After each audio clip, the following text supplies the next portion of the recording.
Elon Musk had seen it all, at least, he thought he had. From launching rockets into space to creating groundbreaking technologies, there was little that could surprise him anymore. But then, on a seemingly ordinary day at a tech conference in Silicon Valley, something happened that would make him question everything he knew about intelligence, creativity, and the future of humanity. It was lunchtime. The conference hall buzzed with energy as innovators, scientists, and entrepreneurs exchanged ideas over catered sandwiches and coffee. Musk, always the workaholic, stood near the back of the room, checking his phone, absent-mindedly scanning through emails about the next SpaceX launch.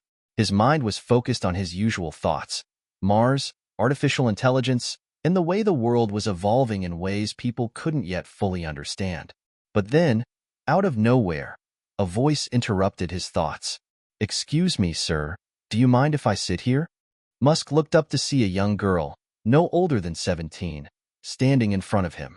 She was unassuming, dressed in a simple hoodie and jeans, her hair tied up in a messy ponytail. Her eyes, though, were full of curiosity that seemed far beyond her years. Sure," Musk replied, surprised by her sudden presence, but too polite to turn her away. The girl sat down at the table beside him, pulling out a half-eaten sandwich from her bag. Musk went back to his phone, assuming she was just another attendee who didn't recognize him, as that happened more often than not. But something about her presence lingered in the air. It wasn't just the way she looked. There was something offbeat about her that Musk couldn't quite put his finger on. He couldn't recall anyone, at this conference or elsewhere, who seemed so normal yet so intriguing. "Are you really Elon Musk?"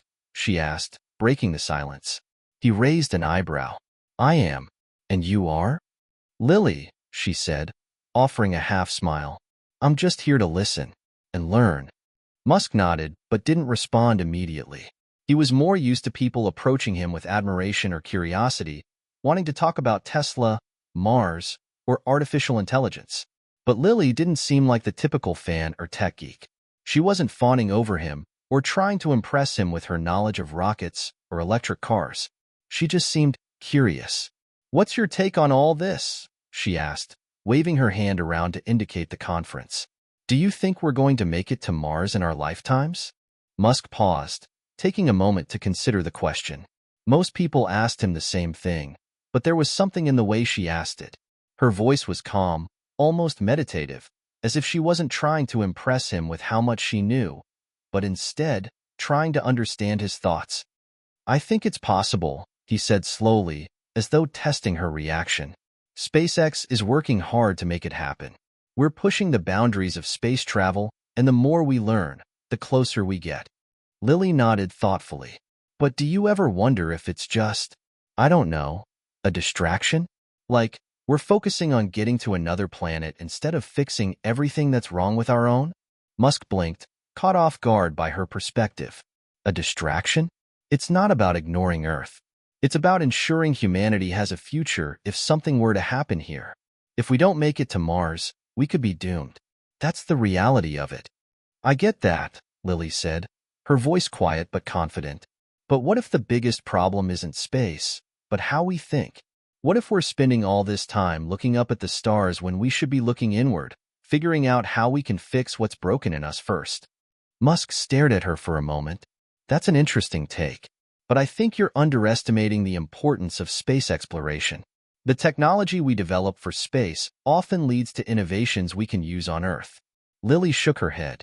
"I get that, but maybe it's all just a reflection of the way we think about intelligence and progress. You're focusing on things like rockets and AI, but is that really what defines us as a species?" Musk didn't know what to say. He was used to debating these topics with the brightest minds in the world, scientists, engineers, and futurists. But this girl, with her low-key demeanor, was making him question his own beliefs. It was as if she was pointing out something fundamental that he had overlooked, and he wasn't sure why it bothered him so much. He studied her for a moment. There was something off about her, but in a way that felt entirely human. It was as if she didn't quite fit the mold of the typical prodigy or genius, but that only made her more interesting. She didn't seem interested in impressing him or anyone else.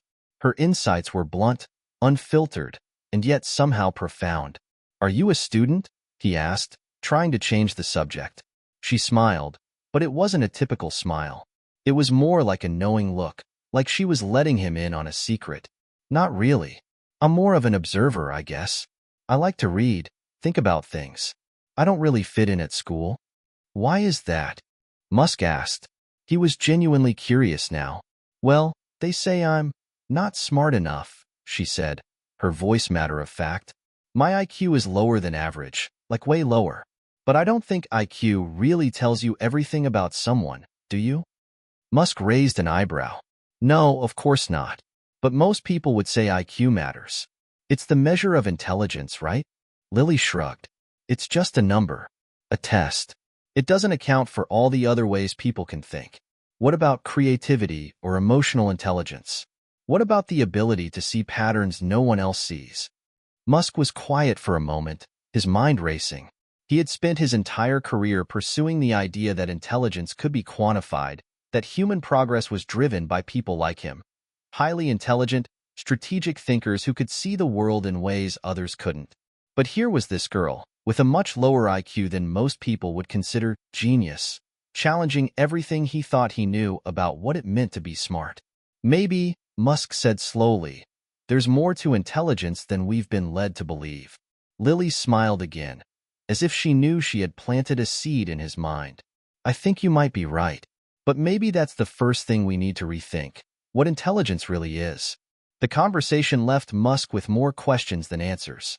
He had met thousands of brilliant minds, but none quite like Lily. She wasn't the stereotypical genius. She didn't have the high IQ scores or the prestigious degrees.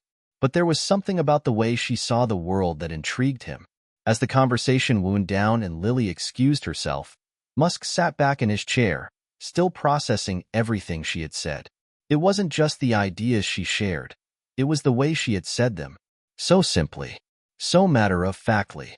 He couldn't shake the feeling that there was something extraordinary about her, despite all the conventional signs pointing the other way. What was it about this girl that was so different? And then, with a slight smirk, Musk couldn't help but wonder. What if this girl, despite her so-called limitations, was more brilliant than any of us ever realized? What do you think? Is intelligence truly measurable by a number, or do we often overlook other forms of brilliance? Share your thoughts in the comments below. Lily walked away from the table, leaving Elon Musk with more questions than he cared to admit. The conversation had rattled something deep inside him. He watched as she disappeared into the crowd of conference-goers, blending in effortlessly, as if the intellectual spotlight was something she neither sought nor needed. Musk sat there, deep in thought. There was something compelling about her, a quiet confidence, a sense of calm in the middle of the chaotic world of Silicon Valley. He had spent years surrounded by brilliant minds, people who were known for their cutting-edge breakthroughs, their visionary ideas, but none of them had challenged him quite like Lily. He wasn't sure if it was her unconventional perspective or her apparent disinterest in traditional success metrics that had left such an impact, but he couldn't shake the feeling that this was just the beginning of something much bigger. Later that evening, after the conference wrapped up, Musk found himself in his hotel room, reflecting on the brief exchange. He wasn't one to dwell on random encounters, but this one felt different. What is it about her? Musk muttered to himself, scrolling through his phone, but his mind kept drifting back to the girl with the ponytail and the peculiar insight. Back in her small, quiet bedroom miles away from the buzzing tech scene, Lily sat at her desk, surrounded by books, philosophy, psychology, ancient history, and even a few physics textbooks that she had borrowed from the local library. She didn't have much in terms of material wealth, but her mind was a treasure trove of ideas, possibilities, and theories. Lily had always been different.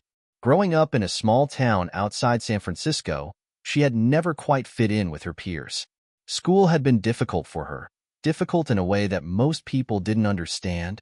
Despite being bright, she struggled with conventional learning methods. The rigid structure of the educational system didn't work for her. She didn't memorize facts or take standardized tests well.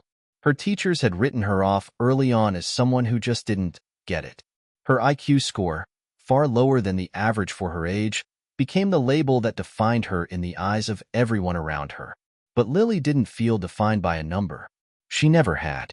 From a young age, Lily had been curious about the universe, human nature, and the world beyond the confines of her small town. While most of her classmates spent their free time watching TV or hanging out at the mall, Lily would sit by the window, staring out at the vast sky and wondering about the mysteries of life. Her mother, a kind-hearted woman who worked as a nurse, always encouraged her to keep exploring. "You're a dreamer, Lily," she would say. "That's a good thing. Never stop dreaming." Her father, on the other hand, was practical. He didn't understand her need for big ideas and abstract thoughts. "You need to focus on your grades, Lily," he would say. "You're never going to get anywhere if you don't focus on the basics. Grades matter, not daydreams." The clash between her parents' perspectives was something Lily had learned to navigate. Her mother supported her in her eccentricities, while her father's more pragmatic view created a constant source of tension. Despite her challenges, Lily had always been drawn to the idea that intelligence was something far broader than what the world told her. She didn't need a high score on a test to prove that she could think deeply, question the status quo, or come up with insights that most people overlooked. Her interests weren't mainstream, either. While other kids were immersed in the latest pop culture trends, Lily spent hours reading about the philosophy of Friedrich Nietzsche or the human mind through the works of Carl Jung. She found herself more often lost in ancient texts than in the latest social media trends. In high school, she'd been labeled a lost cause by most of her teachers. They gave her minimal attention, assuming she would never amount to anything. They didn't understand that Lily wasn't lost. She was just looking for answers in places they couldn't see.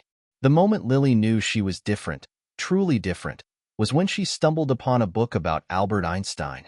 It was not the science that fascinated her, but the life story of the man. She was drawn to his unconventional thinking, his refusal to conform to the traditional systems of education. Einstein had been seen as slow by his teachers as a child, much like Lily had been, but his unique thinking had led him to some of the greatest discoveries in physics. "What if I'm like him?" she thought, turning the pages of the biography. "What if my way of thinking is just different?" And that was when it clicked for her. It didn't matter if she wasn't like everyone else, if she couldn't fit neatly into the mold of the straightest student or the academic prodigy. Intelligence wasn't just about memorizing facts. It was about asking the right questions. It was about seeing patterns and connections that others missed. Her IQ score was low, way below the average, but Lily was convinced that it didn't define her. In fact, she believed it was a limitation of the system that even attempted to measure someone's potential with a single number.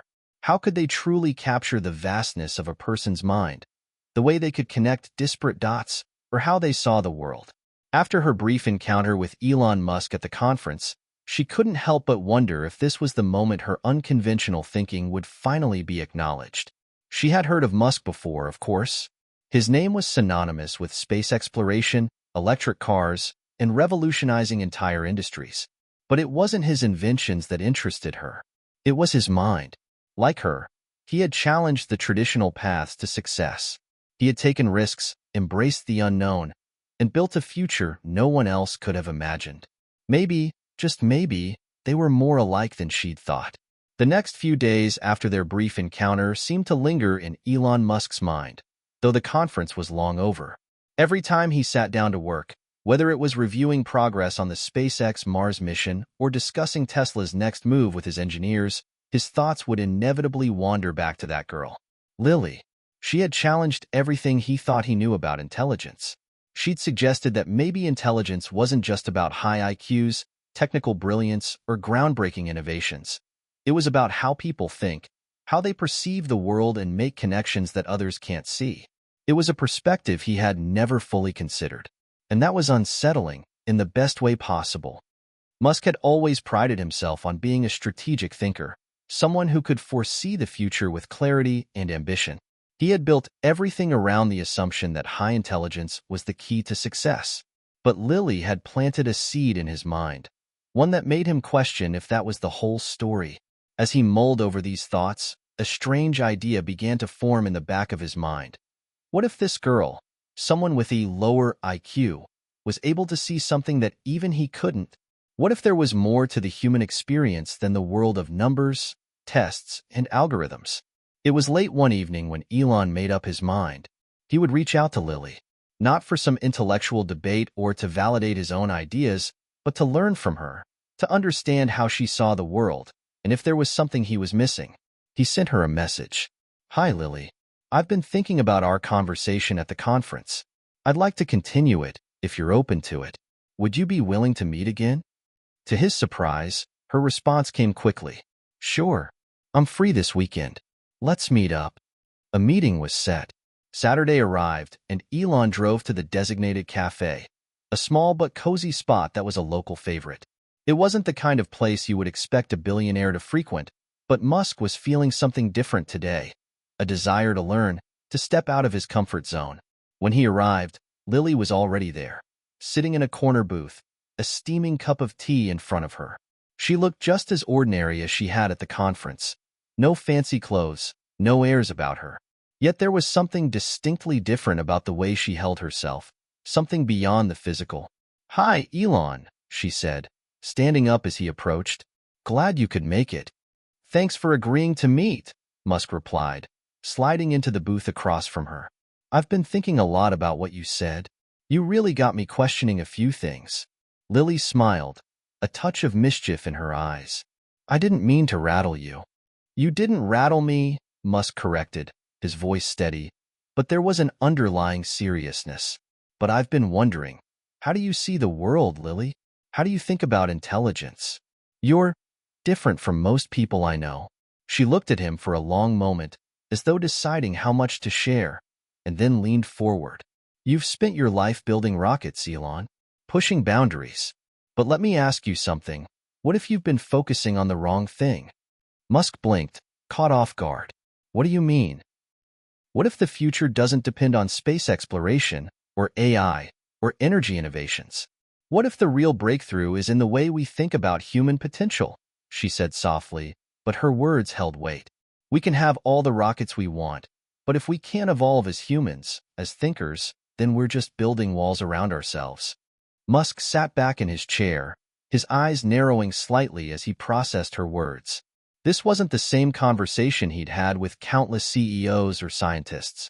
There was no ego, no bravado, just a raw honesty that made him uncomfortable, and yet, he found himself drawn to it.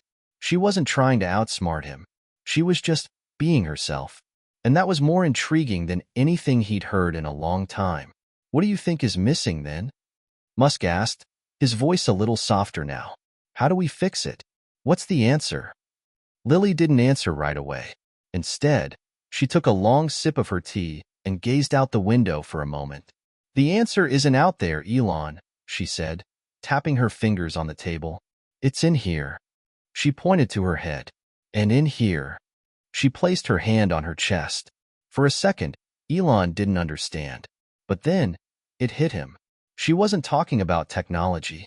She was talking about something deeper, something that connected not just our minds, but our hearts. He leaned forward, his curiosity piqued. "Are you saying that the biggest obstacle we face isn't technology or innovation? It's us, our own thinking?"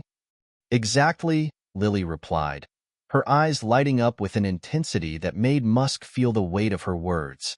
"We've been so focused on building systems and machines, we've lost sight of how to build better humans. We're not just solving problems, we're creating them by failing to evolve how we think. We don't even know how to fix ourselves." The words hung in the air between them, thick with meaning. Musk, ever the strategist, found himself struggling to reconcile her ideas with the path he had spent decades forging. Space missions, artificial intelligence, self-driving cars, they were all ways to solve problems, to build solutions that could change the world. But Lily's words made him question if the real solution was something simpler, something more profound.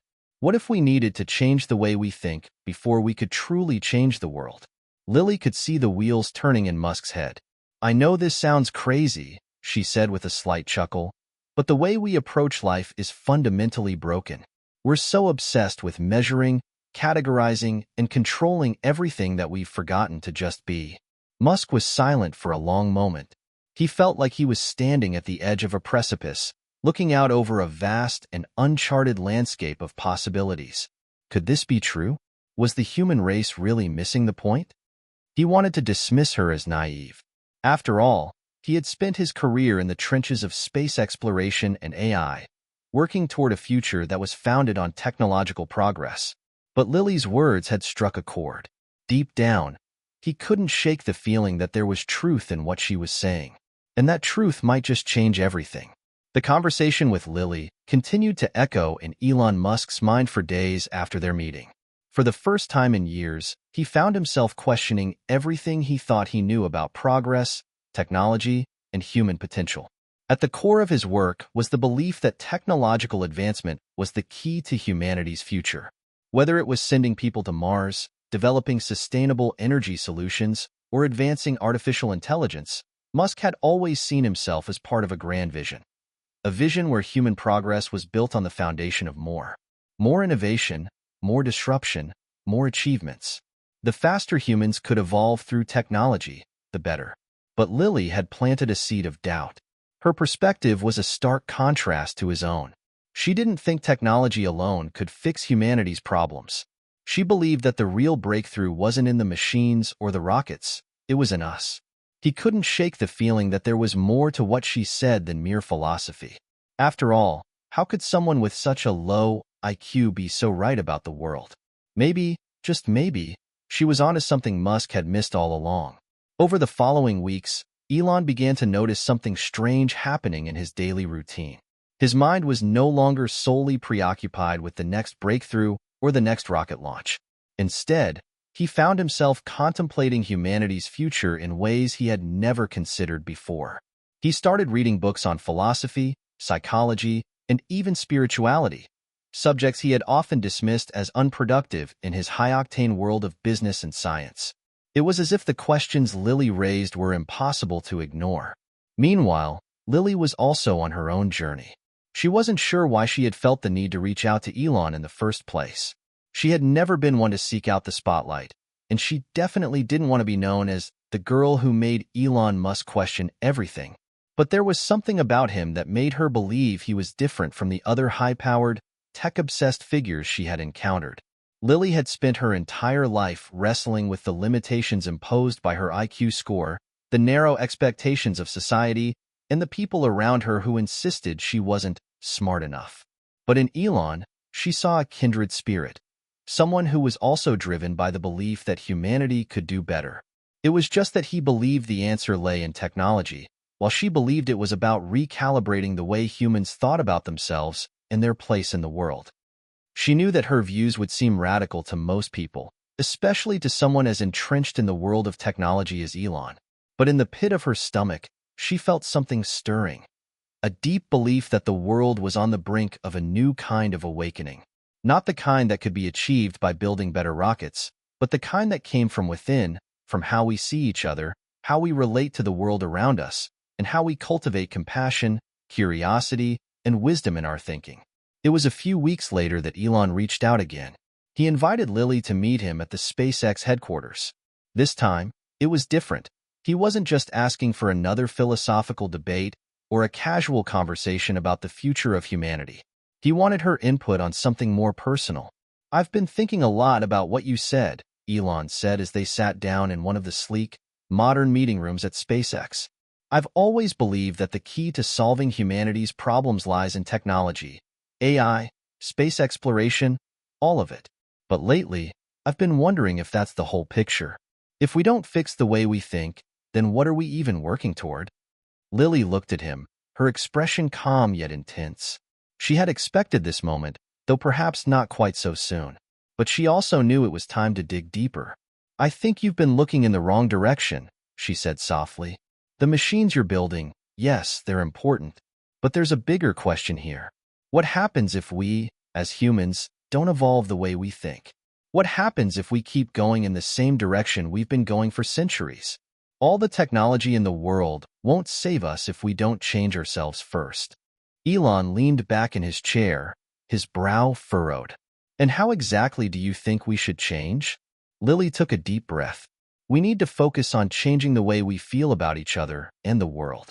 Not just focusing on what we can do, but how we do it. The way we approach our relationships, the way we approach challenges. If we can't approach our problems with wisdom and compassion, no amount of technological advancement is going to help us. It was a difficult pill to swallow. For years, Musk had been obsessed with finding solutions to problems by throwing more technology at them. But here Lily was, suggesting that all the cutting-edge innovations in the world might be meaningless if humanity didn't evolve emotionally, spiritually, and mentally. He felt a wave of frustration rise within him. "But that's not what we're doing, Lily," he said. "We're building the future. We're going to Mars. We're creating AI that can think like humans. We're solving climate change through electric cars. That's where the future lies."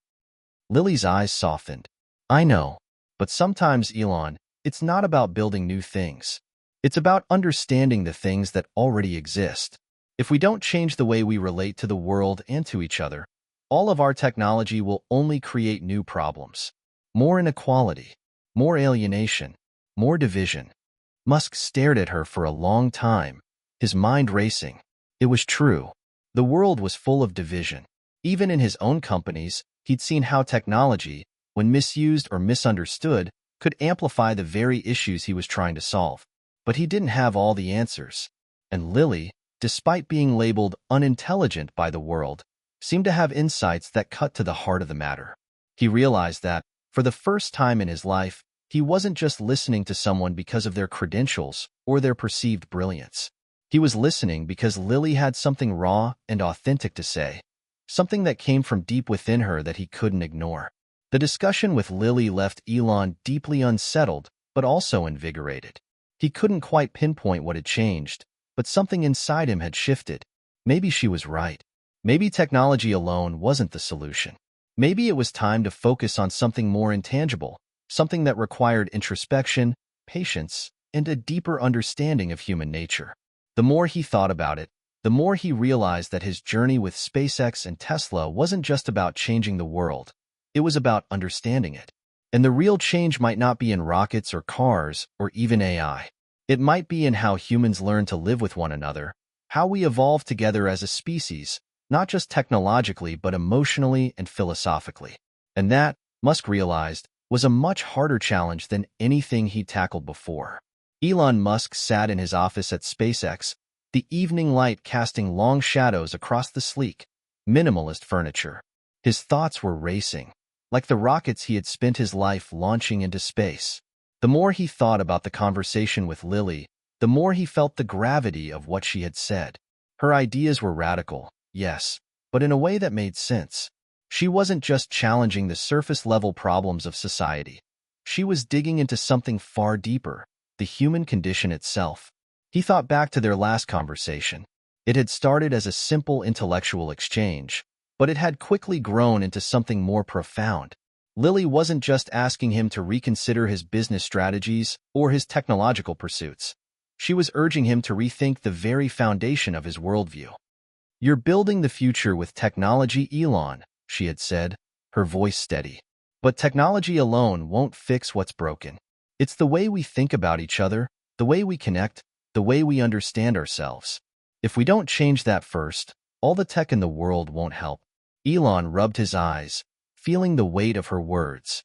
He had built an empire by relentlessly pursuing progress.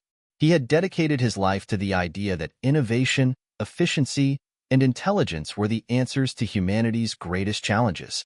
But what if Lily was right? What if, in his pursuit of the future, he had overlooked the very thing that could make the difference between success and failure? The emotional and intellectual growth of individuals, of humanity itself. Lily, for her part, hadn't expected their meeting to have such an impact on Elon. She had always been an outcast, someone whose ideas didn't fit the conventional mold. But in Elon, she had found someone willing to listen, someone who, despite his vast accomplishments, was still open to questioning everything. She had seen that glimmer in his eyes, the same kind of hunger for truth that she had. She wasn't trying to tear down everything Elon had worked for.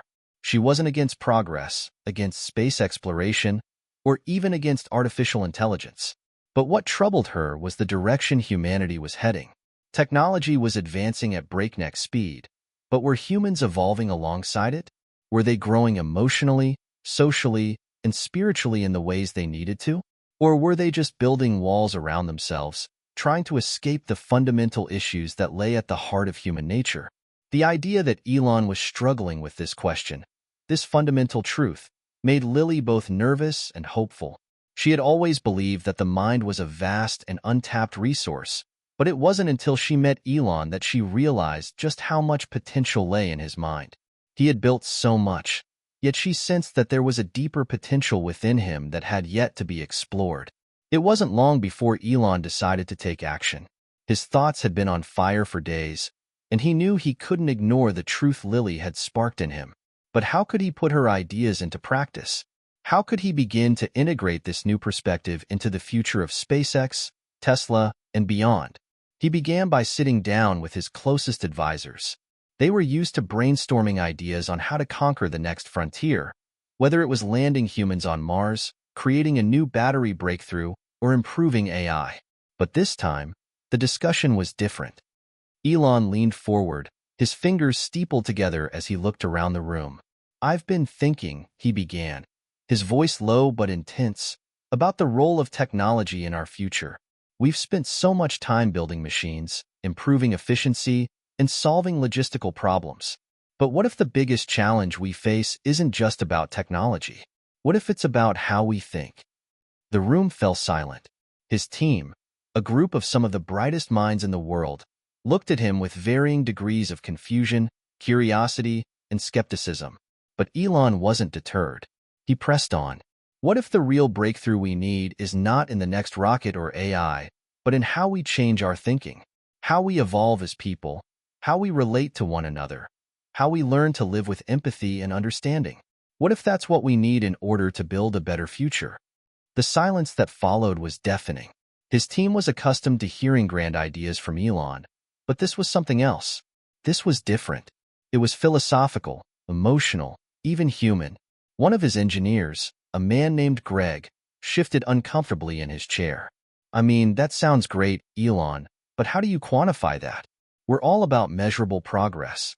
You can't just ask people to change how they think." "I don't have all the answers yet," Elon said, his voice firm, "but we need to start somewhere. We're not just building machines. We're building the future of humanity. And that future has to be built on something more than just technology. It has to be built on a better understanding of who we are as people." As the days went on, Elon's team began to grapple with this new perspective. They still had a mission to accomplish, but now there was a sense of urgency to their work, an urgency that went beyond the next launch or the next big achievement. They were now tasked with finding a way to incorporate this new approach into the very foundation of their work. For Elon, the challenge was personal. He had spent his life building an empire around the idea of technological progress. But now, he had to ask himself, was it enough? Was creating the next great technological advancement enough to change the world, or did it need something more?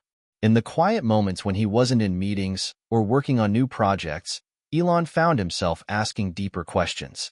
Was it possible to truly change humanity? Or was he just adding to the noise, creating solutions to problems that didn't matter as much as he thought? He realized that, in many ways, the true challenge was not the world he was trying to save, it was himself. Could he shift his mindset from a world of endless innovation to a world of greater connection? Could he learn to let go of his need for control, for perfection, and instead allow space for deeper human understanding? A few weeks later, Elon invited Lily back to SpaceX, but this time, the stakes were different. He wasn't just looking for intellectual stimulation or an outside perspective. He was looking for something more, a partner. A partner in this new vision, one that could marry technology with emotional and intellectual growth. As they sat together in one of the meeting rooms, the tension was palpable. Musk had changed. His focus had shifted from building rockets to understanding people, and he was ready to put everything he had learned into action. "Lily," he said, his voice low but clear, "I've been thinking a lot about what you said. You were right. Technology isn't the answer to everything. It's part of the solution, yes, but we can't just fix the world with machines. We need to fix ourselves first, and I need your help to figure out how to make that happen." Lily's eyes softened. She had never expected Elon to come around so fully, but here he was, asking for her guidance.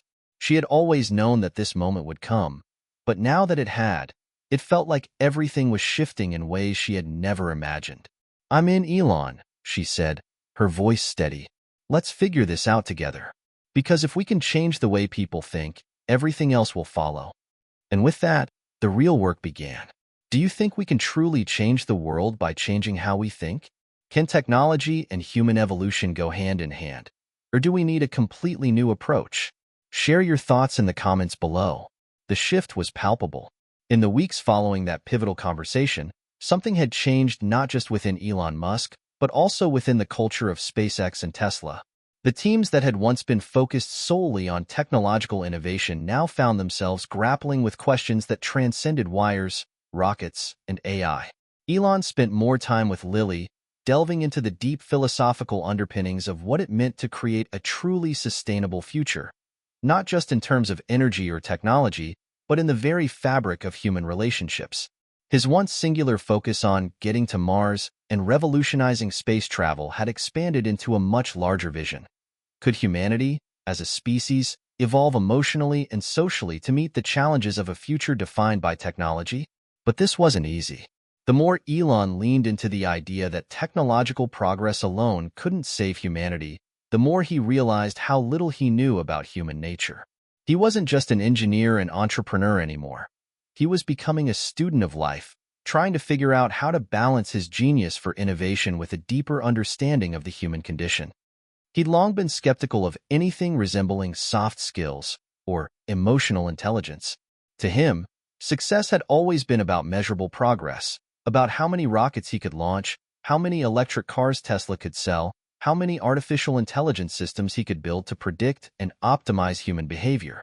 But now, in the quiet moments between meetings, he found himself grappling with questions of empathy, connection, and human growth. What did it mean to be truly human in a world increasingly dominated by machines? Lily, for her part, had never imagined that her small conversation with Elon would lead to such a profound shift. But she knew that change, true change, always began with a spark. And Elon, with all his brilliance and ambition, was beginning to see that the spark wasn't just in the next big breakthrough or the next Mars mission. It was in the people, their thoughts, their hearts, and their ability to evolve in ways that transcended technology. Despite the progress they'd made, the tension in the air was undeniable. There were moments when Elon would sit in silence, lost in his thoughts, struggling to reconcile his new worldview with the reality of his business empire. The ideas he was exploring with Lily were radical, and implementing them in his companies seemed like an insurmountable task. How could he introduce emotional growth and social evolution into organizations that had been built around the cold logic of technology and results? It was during one of these moments of quiet contemplation that Elon had a breakthrough. He was sitting in a conference room at Tesla, watching a team of engineers present their latest designs for the new generation of electric cars. The engineers were enthusiastic, presenting data and projections for how this new model would outperform every electric car before it. They talked about efficiency, speed, and energy storage. But as Elon listened, something in his gut told him that this wasn't enough. What about the people? He thought. What does this technology mean for the people who will drive it? When the meeting ended, Elon pulled his chief designer aside, his mind already whirring with a new idea. "We need to rethink this," he said, his voice firm. "This car, this technology, it can't just be about the metrics. It has to speak to something deeper. What does it mean for someone to drive this car? How does it connect to them emotionally? How does it make them feel more human, more connected to the world around them?" The designer looked puzzled. "You mean like how the car looks and feels?" "Yes," Elon replied, his mind racing, "but also how it connects to their experience of the world. We're not just making cars, we're creating experiences. We're creating something that will influence how people live, how they feel about their place in the world. And if we don't factor that in, then we're missing something important." Elon's thoughts didn't stop with cars. He began to realize that his companies were missing something fundamental, a recognition that the technologies they created weren't just products. They were part of a larger narrative, a narrative that was about people, their lives, and their connections to one another.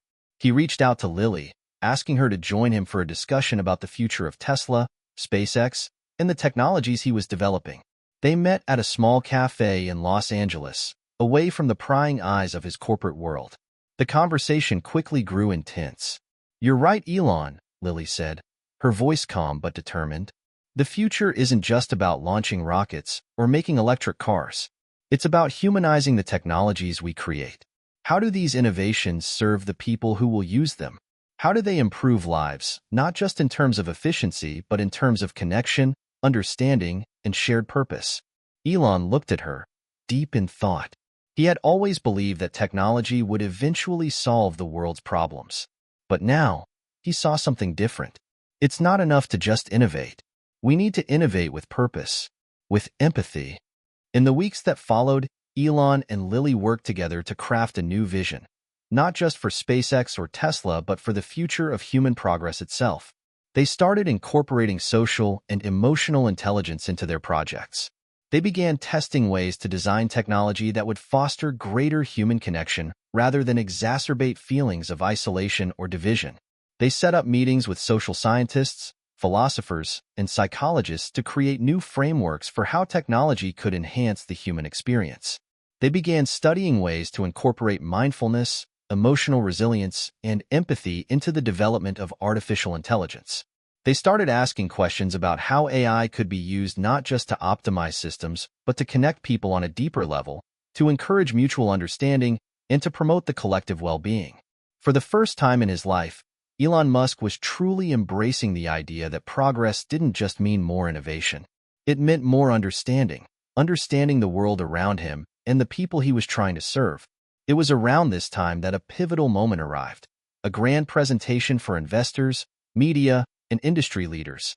Elon had spent months preparing for this moment, redefining what SpaceX and Tesla represented, not just in terms of products, but in terms of a broader human mission. He wasn't just launching rockets or selling cars anymore. He was inviting the world to join him in a new journey, one that was about more than technology. It was about evolving humanity itself. The room was packed with some of the most powerful people in the world, waiting for the latest announcement. Elon stood at the podium, a subtle air of nervousness creeping up on him. He had never been one to shy away from bold claims, but this was different. This time, he was standing before an audience that had come to expect groundbreaking technological innovations, not philosophical musings. Elon took a deep breath and began.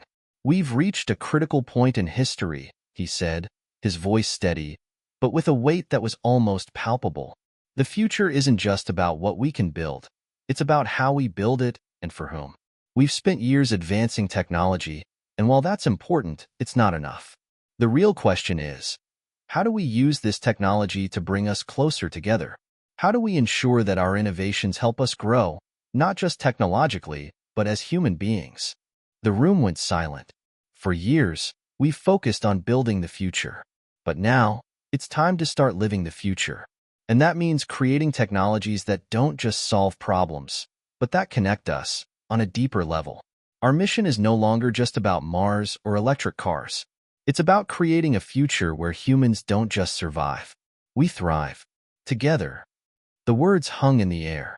The investors and media weren't sure how to respond, but for the first time, Elon Musk felt a sense of clarity. He knew that this was the mission he had been searching for all along. After Elon's groundbreaking speech, the atmosphere at SpaceX and Tesla shifted dramatically. The buzz around his new vision spread like wildfire, within the company, the media, and among the general public.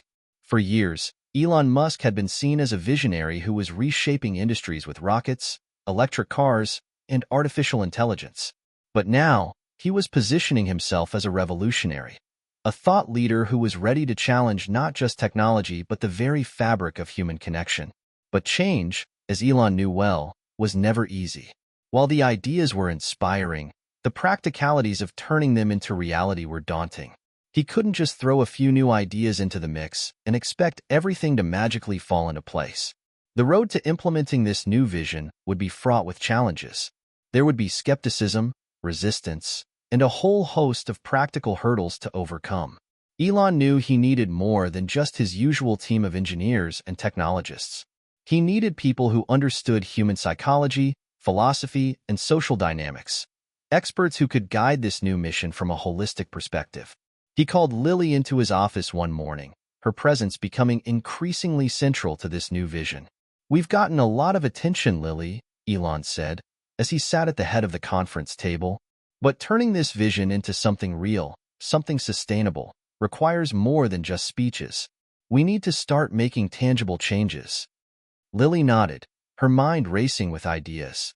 "We'll need to integrate social scientists, psychologists, and human behavior experts into the design and implementation process. This isn't just about pushing new technology. It's about creating a new way of thinking, both internally within the company and externally for society as a whole." Elon leaned back in his chair, his mind already in motion. "Right. We need to create a team that will work across the board: R&D, AI, marketing, even leadership. This will be a cultural shift, not just a technological one. And that means changing how we approach everything, from the cars we build to the way we interact with each other." As the weeks passed, SpaceX and Tesla began to bring in a new wave of experts. Behavioral scientists, ethicists, and philosophers were invited to join brainstorming sessions alongside the engineers and designers. They worked hand in hand with Elon's core team, exploring how they could integrate emotional intelligence into the design and functionality of their products. One of the first steps was to rethink how Tesla cars were marketed. Instead of focusing solely on the car's performance, efficiency, or technological superiority, the marketing team began to ask, how does this car make someone feel? What kind of emotional connection could they foster between the car and the driver? The team began designing a new user interface for the Tesla dashboard, one that used positive reinforcement techniques to promote mindfulness, empathy, and self-reflection. The car wouldn't just show you your speed or battery life. It would provide gentle reminders to take a break if you've been driving for too long, or ask how you were feeling. The aim was to make the experience of driving not just efficient, but also emotionally nurturing. Meanwhile, at SpaceX, Elon pushed for a broader rethinking of their Mars mission. It wasn't just about getting to Mars. It was about how humanity would live once they arrived. What kind of society would they build? How could they ensure that the people living on Mars would be emotionally resilient and connected, given the vast isolation they would experience? Elon and his team began developing plans to integrate social and emotional intelligence into the design of their Martian habitats. They explored concepts like community building, conflict resolution, and even mental health support systems for astronauts. They even consulted with experts in sociology to create a blueprint for how a future Martian society could thrive, not just survive. Lily, who had become a central figure in these discussions, worked closely with both teams to make sure the social and emotional aspects of their projects were being taken seriously. She saw this as an opportunity to turn the idea of progress on its head, to make sure that humanity's next step forward wasn't just technological but deeply human. Despite their initial success, however, there were moments when doubt crept in. Elon would often find himself sitting in his office late at night, staring at his computer screen, pondering the enormity of what they were trying to do. The road ahead was long, and the weight of responsibility felt heavy. He had built companies that would change the world, but now he was trying to change something even more fundamental: the way people thought about technology and their relationship to it. The skepticism from the outside world only added to the pressure. Investors, analysts, and even some of his closest colleagues were uncertain about this new direction. They didn't see the immediate financial return in promoting emotional growth or social connection. They wanted to see the next big product, something tangible that could keep their stocks rising, something that would prove that Elon's ideas weren't just some philosophical dream but a real, profitable path forward. Elon had always been able to weather such doubts before, but this time, it felt different. The stakes were higher. This wasn't just about launching rockets or selling electric cars. This was about shaping the future of humanity itself. One particularly difficult meeting took place with Tesla's board of directors. Elon presented his vision for the new direction of the company, one that emphasized emotional connection, social responsibility, and human-centered technology. One of the board members, a seasoned venture capitalist, raised an eyebrow. "Elon, you're asking us to change the entire way we think about business. You're asking us to prioritize emotional well-being and social progress over profit margins. How can you justify this to our investors? Elon didn't hesitate. What I'm proposing isn't just some feel-good initiative. It's the future. We're facing a world that's increasingly driven by technology, but people are growing more isolated. If we can show that we're creating technology that enhances not just people's lives, but their emotional well-being, it'll resonate with customers on a much deeper level. He paused, making sure to lock eyes with each member of the board. This isn't just about selling cars. It's about building a future where humanity doesn't just survive, but thrives. If we don't start thinking this way now, we'll be left behind. The room was quiet, the tension palpable. For a moment, Elon wasn't sure whether his words had landed or if they had been met with blank indifference. But then, to his surprise, one of the board members spoke up. "I think you're onto something, Elon," she said, her tone more thoughtful than critical. "We've always been at the forefront of innovation. If we can align our mission with something more meaningful, something that speaks to people's hearts, we might not just change the car industry. We might change the world." That moment marked a turning point for Tesla and SpaceX. Slowly but surely, Elon's new vision began to take hold, not just among his employees, but also among the public. Consumers, feeling more disconnected and overwhelmed than ever, began to resonate with the idea of products that weren't just about performance, but about how they made people feel. It wasn't just about the technology, it was about the experience. Elon Musk, once seen as a relentless tech mogul driven by numbers and deadlines, had become a visionary whose work was guided by something deeper, the human connection.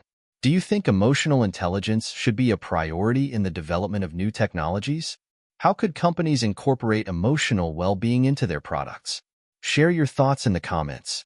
As Elon Musk and his team embarked on this new path, there was no turning back. The foundation had been laid, and now it was time for action. In the months following the boardroom breakthrough, SpaceX and Tesla began rolling out their initial steps toward integrating emotional intelligence and human connection into their products and culture. But there was one major challenge ahead: proof. Elon had always prided himself on innovation that not only sounded visionary, but also worked in the real world. Now, the world was watching closely. The first test of his radical new approach had arrived. Tesla's upcoming product launch was meant to be the grand unveiling of the next generation of electric vehicles, but this time, it was different. The company had worked tirelessly to blend cutting-edge technology with human-centered design. The new Tesla Model Z, the company's flagship car, would be the first to feature the newly designed interface that promoted emotional well-being. The car's dashboard was equipped with an AI system that didn't just optimize battery life or speed. It was designed to assess the emotional state of the driver, offering insights, encouragement, and reminders to take care of their mental health. The AI would make gentle suggestions about when to take a break, and it would even suggest relaxing music or mindfulness exercises during stressful moments on the road. But the stakes were high. Would consumers embrace this new approach? Would they understand that this was more than just a smart car? It wasn't just about features. It was about connection, about making people feel seen, understood, and cared for. The day of the launch arrived, and the atmosphere in Tesla's headquarters was charged with anticipation. Elon stood backstage, his usual confidence slightly tempered by the magnitude of what was at stake. It wasn't just a car launch, it was a test of his entire new vision. If people didn't respond to this shift in approach, he knew the future of his companies could be in jeopardy. Lily, who had become a close confidant in this journey, stood beside him. "How are you feeling?" she asked, her voice steady and reassuring. Elon glanced at her, his usual directness replaced by a more vulnerable expression. "I'm nervous.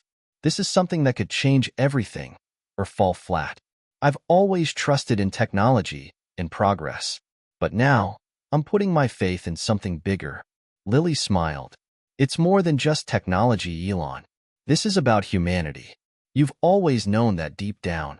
Now, the world will see it." The unveiling took place before an audience of thousands: investors, media, and of course, the loyal Tesla community. The event was live-streamed globally, with millions watching eagerly. The tension in the air was palpable as Elon took the stage. He stepped up to the microphone, his usual charisma mixed with a palpable weight of anticipation. "Today," he began, his voice carrying through the auditorium, We're not just launching a car. We're launching a new kind of future.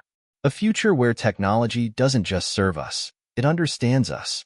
A future where every innovation we create enhances not just the world around us, but our own emotional well-being. He paused, letting his words sink in. The Tesla Model Z isn't just about a sleek design or impressive stats. It's about connection. How technology can make us feel more connected to the world, to each other, and to ourselves. This is the first car that actively listens to you, not just as a consumer, but as a human being. Elon turned to the screen behind him, where a video began playing, showing the new Tesla Model Z in all its glory. The sleek, futuristic design of the car gleamed under the lights. But it wasn't just about the exterior. The video highlighted the interior, the new AI dashboard that seemed almost alive, responding to the driver's mood.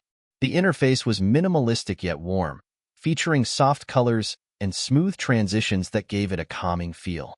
It wasn't just a screen. It was a companion, one that responded to the driver's voice, asking how they were feeling, suggesting moments of mindfulness, and even helping to navigate emotional stress. The crowd was silent, watching in awe as the car demonstrated its features. Elon continued, "This is just the beginning," he said. "We're not just looking to change the way people drive. We're looking to change the way people live." As the video ended, the lights dimmed, and the crowd erupted into applause. But as Elon looked out over the room, he couldn't shake the feeling that this was only the first step. The real test was yet to come. How would the public respond? The first few weeks after the launch were a whirlwind. The Tesla Model Z received glowing reviews for its design and innovation, but there were skeptics. Critics questioned whether people were really ready for a car that focused so heavily on emotional intelligence. Was it gimmicky? Was it too soft for a product that people expected to be all about high performance? Some suggested that people just wanted faster, cheaper, and more efficient cars, not ones that asked about their emotional state. Elon knew this would be a challenge. He had always understood that change doesn't come easily, especially when it involves shifting mindsets that had been ingrained for generations. But he had his own way of proving his point. He didn't just want to sell a product. He wanted to create a movement. One of the most telling moments came when a well-known tech journalist published a scathing review. The review dismissed the emotional intelligence features as unnecessary distractions, suggesting that the car's AI was overstepping its bounds in trying to be too personal. The review was widely shared, and the backlash was swift. Some praised the review's skepticism, while others voiced their own doubts about the idea of technology getting too close to people's personal lives. Elon saw this as an opportunity. He decided to take a direct approach and invited the journalist to experience the Model Z firsthand. The offer was bold, but Elon knew it would be a game changer. If the skeptic could experience the car for himself, perhaps he'd see the value that many others had already started to notice. A week later, the journalist arrived at Tesla headquarters. Elon greeted him personally and handed him the keys to a Model Z. "Take it for a drive," Elon said. "Experience it for yourself. See if it feels different." The journalist, somewhat begrudgingly, agreed. As he took the car for a spin, Elon waited, knowing that the journey ahead was bigger than just proving a point. It was about understanding the deeper connection between technology and humanity, one that, if successful, could change the world. When the journalist returned, his expression was less guarded. "I didn't expect to like it," he admitted, "but there's something about it. It's not just a car. It's almost like a partner. I can't explain it, but I felt it." Elon smiled, quietly triumphant. Sometimes, the best innovations are the ones that don't just change what we do, they change how we feel. The story of the Tesla Model Z's launch became the talk of the industry. People who had been skeptical about the emotional intelligence aspect began to see it differently. The car wasn't just a machine. It was a bridge between the future of technology and the future of human connection. Slowly but surely, Elon's vision was taking root. As the days passed, the feedback began pouring in, not just from customers, but from other companies in the tech and automotive industries. Many of them were starting to realize that Elon's focus on human-centered design wasn't just a passing trend. It was the way forward. But as the public embraced the change, Elon knew this was only the beginning. The road ahead would still be filled with challenges, but for the first time, he felt a sense of peace. He wasn't just creating the future of technology, he was helping create a future where humanity could truly thrive. With the success of the Tesla Model Z launch, the world began to take notice. The car was selling faster than anticipated, and the innovative features, particularly the emotional intelligence capabilities, were becoming a hot topic in the media. Elon Musk had, once again, proven that he was ahead of the curve. But this time, it wasn't just about innovation for the sake of technology. It was about making technology human again. The question now was, where would he go next? In the months following the launch, Tesla's stock price soared, and SpaceX found new opportunities to weave this human-centered philosophy into its Mars missions. But there were still critics. Some argued that focusing on emotional intelligence was merely a fad or a marketing gimmick. Others worried that Tesla's success was only temporary and that the emotional intelligence aspects might not be enough to keep customers coming back in the long term. Elon wasn't one to shy away from challenges, but as the pressure mounted, he knew he needed to solidify this new direction and prove, beyond any doubt, that it wasn't just a passing trend. Elon's next big idea came to him one evening as he sat on the balcony of his private residence, overlooking the sprawling cityscape of Los Angeles. The sun was setting, casting a warm orange glow over the horizon. The soft hum of electric cars could be heard in the distance, gliding silently through the streets. It was the future he had always imagined, but now, he wanted to push it even further. What if we could take the concept of emotional intelligence beyond the car? He thought to himself. What if we could integrate it into every aspect of daily life? Homes, workplaces, schools, everything. He wasn't sure how it would work just yet, but the seed of an idea had been planted. In the weeks that followed, Elon gathered his closest team members for a series of brainstorming sessions. He began exploring the concept of the emotionally intelligent home, a living space that was not only energy efficient but emotionally responsive. Imagine a house that could sense the mood of the people living in it, adjusting lighting, temperature, and even sounds to foster well-being. It would be a sanctuary from the stresses of the outside world, a place that was more than just a structure, but a supportive environment that nurtured the mind and spirit. Lily, who had become Elon's right hand in many of these discussions, was immediately intrigued by the potential of the idea. You're not just creating smarter homes, you're creating spaces that understand us. It's like designing a home that's alive, that's aware of its inhabitants' emotional needs. Elon smiled. Exactly. Think of it as a kind of digital empathy. A home that doesn't just react to its environment, but responds to the people within it, almost like a partner in making life easier and more balanced. The first prototype of the emotionally intelligent home, or e-home, was unveiled at Tesla's headquarters just 6 months later. The e-home was designed to be an all-encompassing, adaptive environment. It featured AI-powered systems that monitored the occupants' moods and adjusted the environment to improve their emotional state. For example, if the system detected stress through subtle cues like elevated heart rate or tense body language, the lighting in the room would soften, and calming sounds, like gentle rain or instrumental music, would begin to play. In the evening, as the family returned home from work or school, the home would greet them with a soothing voice, asking how their day had been and offering suggestions for winding down. But the e-home didn't just focus on comfort. It was designed to promote productivity and well-being. It used behavioral science to suggest activities like exercise, meditation, or journaling. It would know when a person was feeling down and suggest uplifting content, or even connect them with a network of professionals, psychologists, life coaches, or even just a friend. Elon knew the stakes were high again. He wasn't just launching another product. He was entering uncharted territory. This was a new frontier, one that would require a delicate balance between cutting-edge technology and genuine human empathy. The media launch for the e-home was unlike any other Elon had experienced. Instead of focusing solely on the tech behind the product, Elon emphasized its human aspects, how the technology would improve not just the quality of life, but also the emotional well-being of its users. Technology doesn't have to be cold or impersonal, Elon explained at the unveiling. We've built these machines, these cars, these homes, to serve a greater purpose. They're not here just to make life easier. They're here to help us feel more connected, to help us thrive in a world that can sometimes feel isolating. This is the future we should all be striving for. As the eHome demo took place, journalists and guests walked through the rooms, interacting with the AI systems, experiencing the changes in atmosphere, and feeling firsthand how the technology responded to their moods and needs. The crowd was intrigued but still cautious. Could a home really understand them that deeply? Would people be comfortable with such intimate technology? But as the day wore on, the questions began to shift.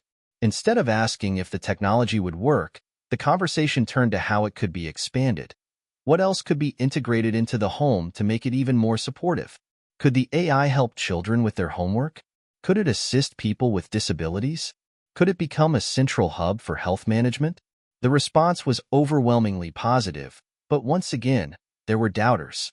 Some critics feared that putting so much trust into AI-driven emotional support could lead to dependency, or worse, the erosion of real human connection. Others warned about privacy concerns, suggesting that a system capable of monitoring moods might be too invasive for some. Elon wasn't surprised by the backlash. He had expected it. As always, the hardest challenges were still ahead. The real test would be whether people could embrace this new vision, not just as a product, but as a new way of living. As the months passed, Tesla and SpaceX refined their human-centered vision, making sure their products didn't just serve as tools, but as instruments of emotional support. The eHome was one of many steps in this new direction, and Elon was committed to proving that technology, when used wisely, could elevate humanity in ways that went beyond just material progress. Lily, who had grown more involved in shaping the emotional intelligence aspects of both Tesla and SpaceX, often found herself amazed at how far they had come. The young girl who had once seemed like an unlikely ally had helped guide Elon's thinking in ways he never anticipated. Her understanding of human emotions, her empathy, and her ability to see beyond the surface were essential in making this vision a reality. And for Elon, it was more than just about changing the way people interacted with technology. It was about changing the way people viewed themselves, how they understood their own emotions and relationships. In the quiet moments, when the noise of the outside world faded away, Elon began to wonder, what if we could build a future where technology wasn't just something we used, but something that made us better people? For the first time, he believed it was possible. Do you think emotionally intelligent technology can really improve our lives, or do you think it's too invasive? Could the future of smart homes be based on emotional connection? Share your thoughts below. As Elon Musk and his team forged ahead with the development of emotionally intelligent technology, they quickly realized that while their vision was revolutionary, it wasn't going to be easy. Success in the tech world, especially when it comes to something as intimate as emotional intelligence, was not guaranteed. There were still significant roadblocks ahead, and it was clear that the journey would be far from smooth. One of the first major challenges came when the eHome began rolling out to early adopters. While the technology worked seamlessly for many users, there were notable issues with certain demographics. Older individuals, who were less accustomed to advanced AI and emotional analytics, struggled with the idea of a home that understood them. Some felt uncomfortable with the system's ability to monitor their moods, viewing it as intrusive rather than helpful. Elon had anticipated some pushback from the public, but this was more than he expected. The fear of over-reliance on technology, especially in personal spaces like homes, was a real concern for many. In response, Elon and the team decided to implement a solution. They would offer users more control over how much of their emotional data was collected and shared. The system would become more customizable, allowing for more transparency and the option to opt out of certain features. Still, the backlash was tough to shake. The media picked up on the criticism, and soon the question of privacy became the dominant issue in conversations surrounding emotionally intelligent technology. Is it too much? Critics asked.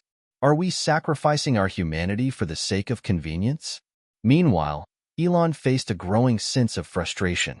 He had spent years building companies that pushed the boundaries of space exploration and energy, but now he was dealing with something more personal, the question of how far technology should go in understanding human emotions. How could he assure people that the goal wasn't to control them, but to empower them? In a meeting with Lily, Elon opened up about his doubts.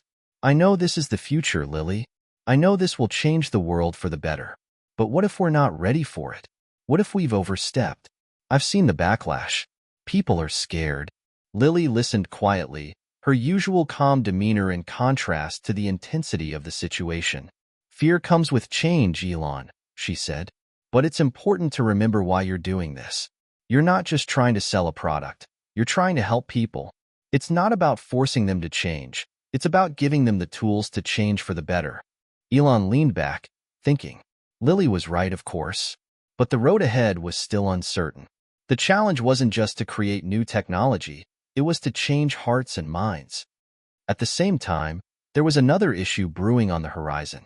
SpaceX had its own set of complications. The Mars mission, once a distant dream, was now quickly becoming a very real project. Elon had pushed his team at SpaceX to move quickly, but with speed came unforeseen problems. The technology behind SpaceX's Mars colonization plan was progressing, but it wasn't without its own set of emotional challenges.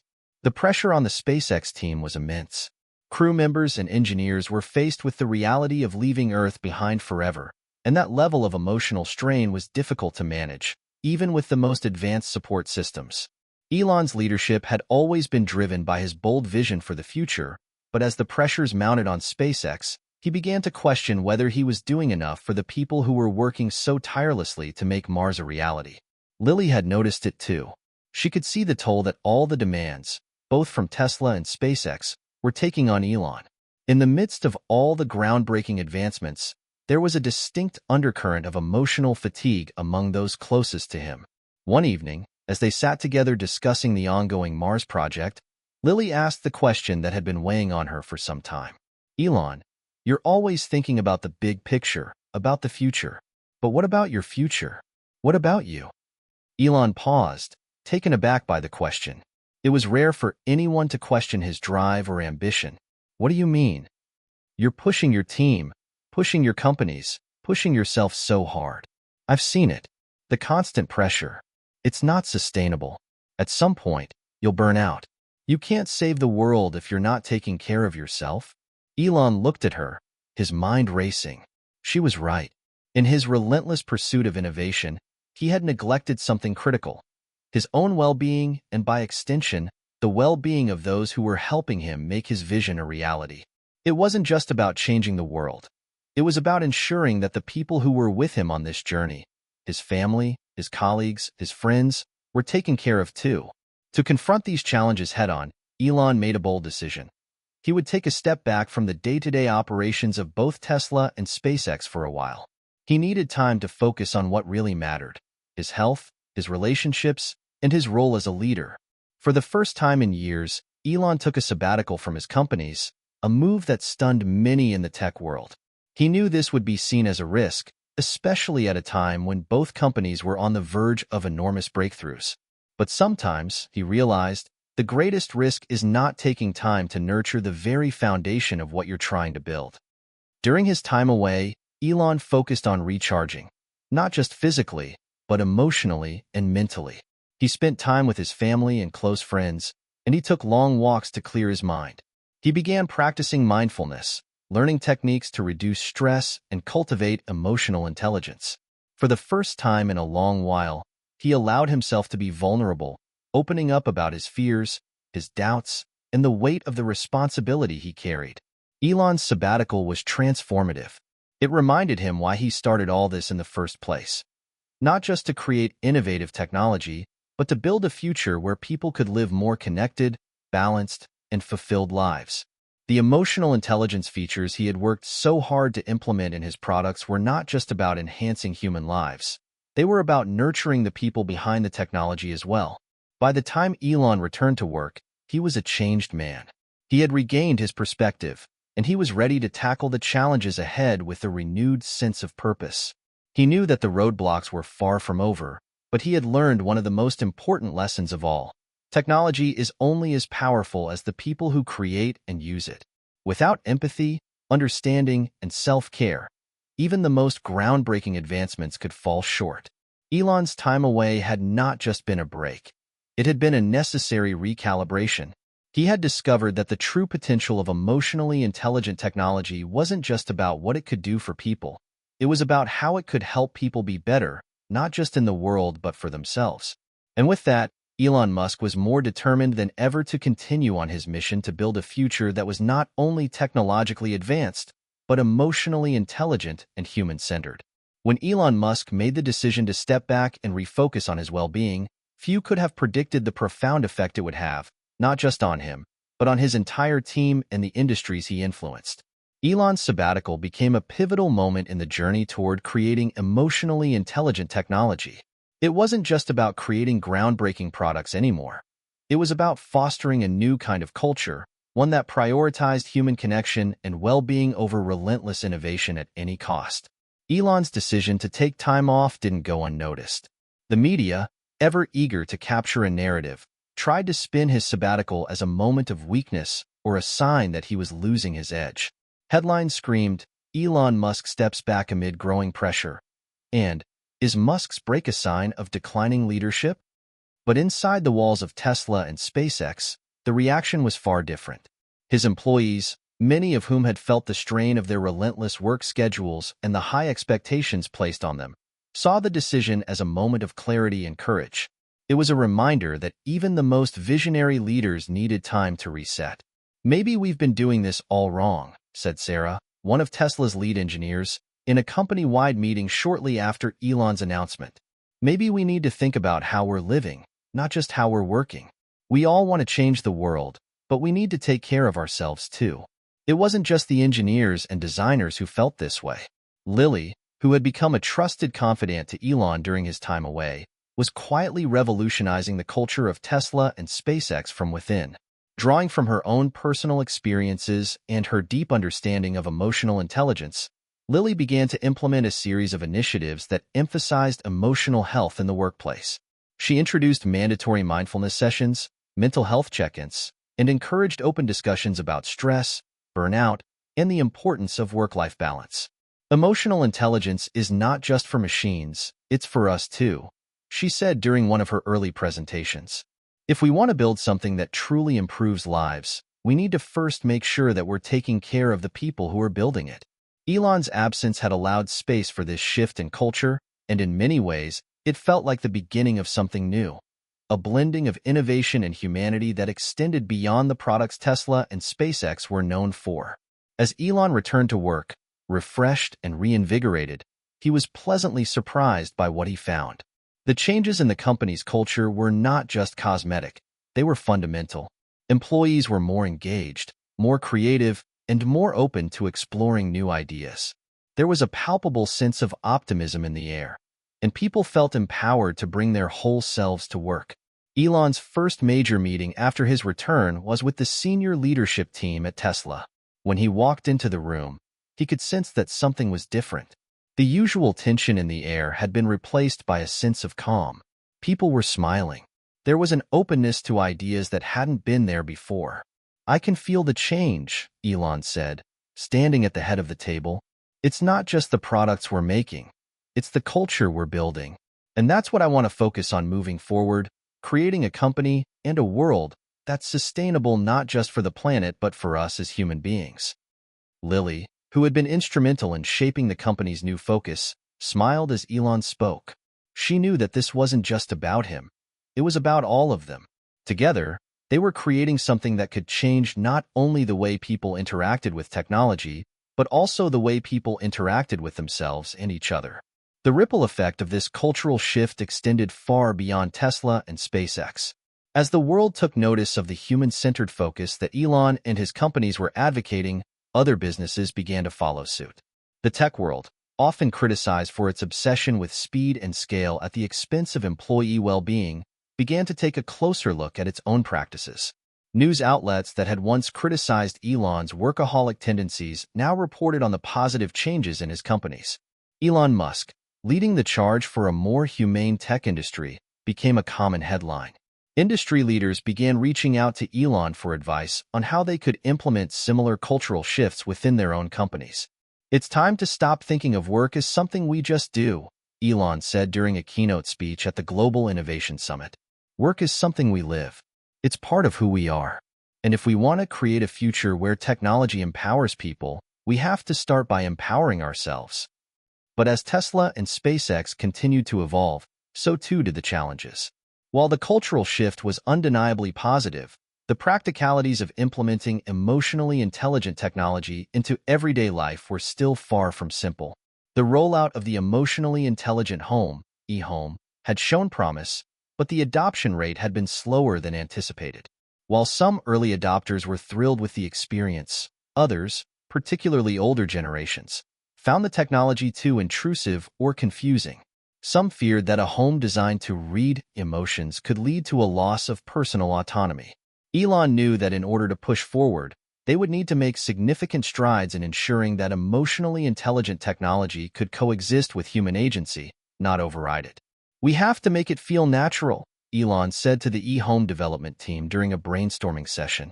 "The last thing we want is for people to feel like their homes are controlling them. This needs to be a partnership, not a dictatorship. We're building the future, but the future has to feel like home." The team worked tirelessly to redesign certain aspects of the e-home to ensure that the technology felt more intuitive and less invasive. They focused on creating more opt-in features that allowed users to take greater control over their experience. They integrated transparency dashboards that showed users exactly what data was being collected and how it was being used. In short, they worked to make sure the technology enhanced human life without overshadowing it. Elon had always believed that innovation should be a force for good, but as he continued his journey, he realized that the true power of innovation wasn't just in the products you built. It was in the people you empowered along the way. And as he looked at his team, his partners, and the world around him, he began to see the ripple effect of their work. A future where technology and humanity didn't just coexist, they thrived together. It wasn't going to be easy. The path forward was filled with uncertainties and challenges. But Elon Musk knew one thing for sure. The future wasn't just about creating smarter cars or homes. It was about creating a smarter, more connected world. One where people, technology, and emotions were not separate entities, but parts of a greater whole. And that was a future worth building. What do you think about the idea of emotionally intelligent homes? Would you be comfortable with technology that could read your emotions? How do you think we can balance innovation with privacy and personal autonomy? Share your thoughts below. With the internal changes in his companies, Elon Musk had not only transformed his approach to leadership, but also to the way he interacted with technology. Tesla and SpaceX were beginning to thrive in a culture that focused on both emotional intelligence and innovation.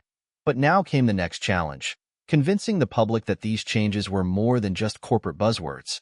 The development of the emotionally intelligent home, e-home, was moving forward, but there was still skepticism in the market. The question wasn't just about the technology's ability to read and respond to human emotions.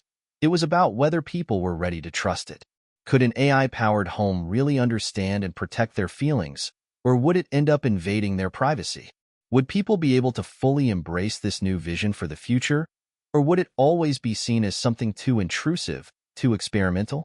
Elon knew that the only way forward was to build trust, not just with customers, but with the general public.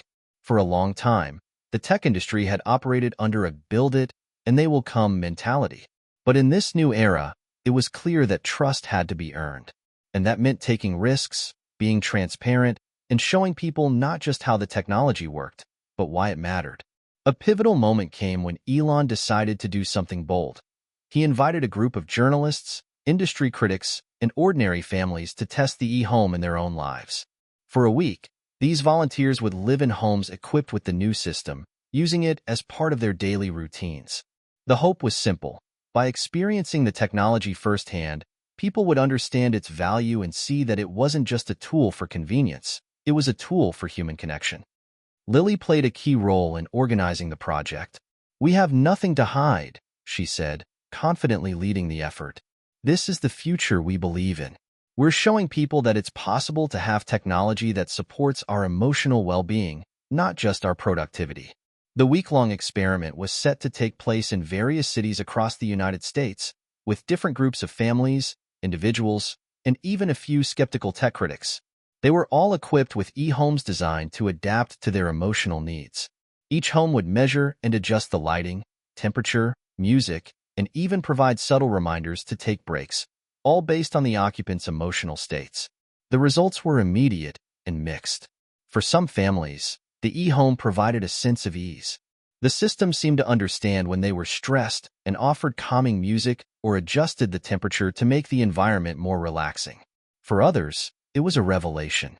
One family, struggling with the stress of work and parenting, found that the system helped them reconnect as a family, offering gentle nudges to spend more time together and focus on what mattered most.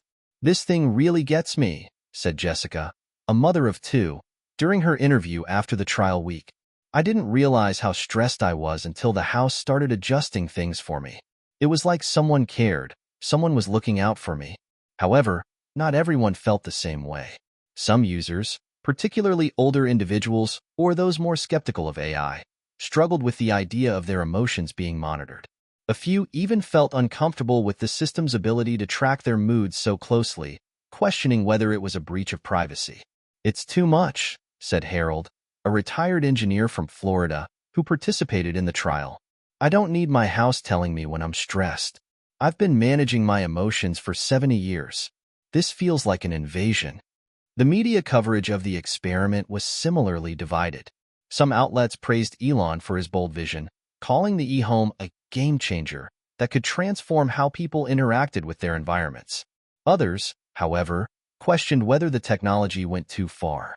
Elon Musk wants to build homes that can read our emotions. But how much privacy are we willing to sacrifice for convenience? One article read, "The mixed reactions were a wake-up call for Elon and his team." It wasn't enough to just introduce this new technology. They needed to address the very real concerns about privacy and control. Elon knew that transparency would be the key to building trust. The public needed to understand how their emotional data would be used, stored, and protected.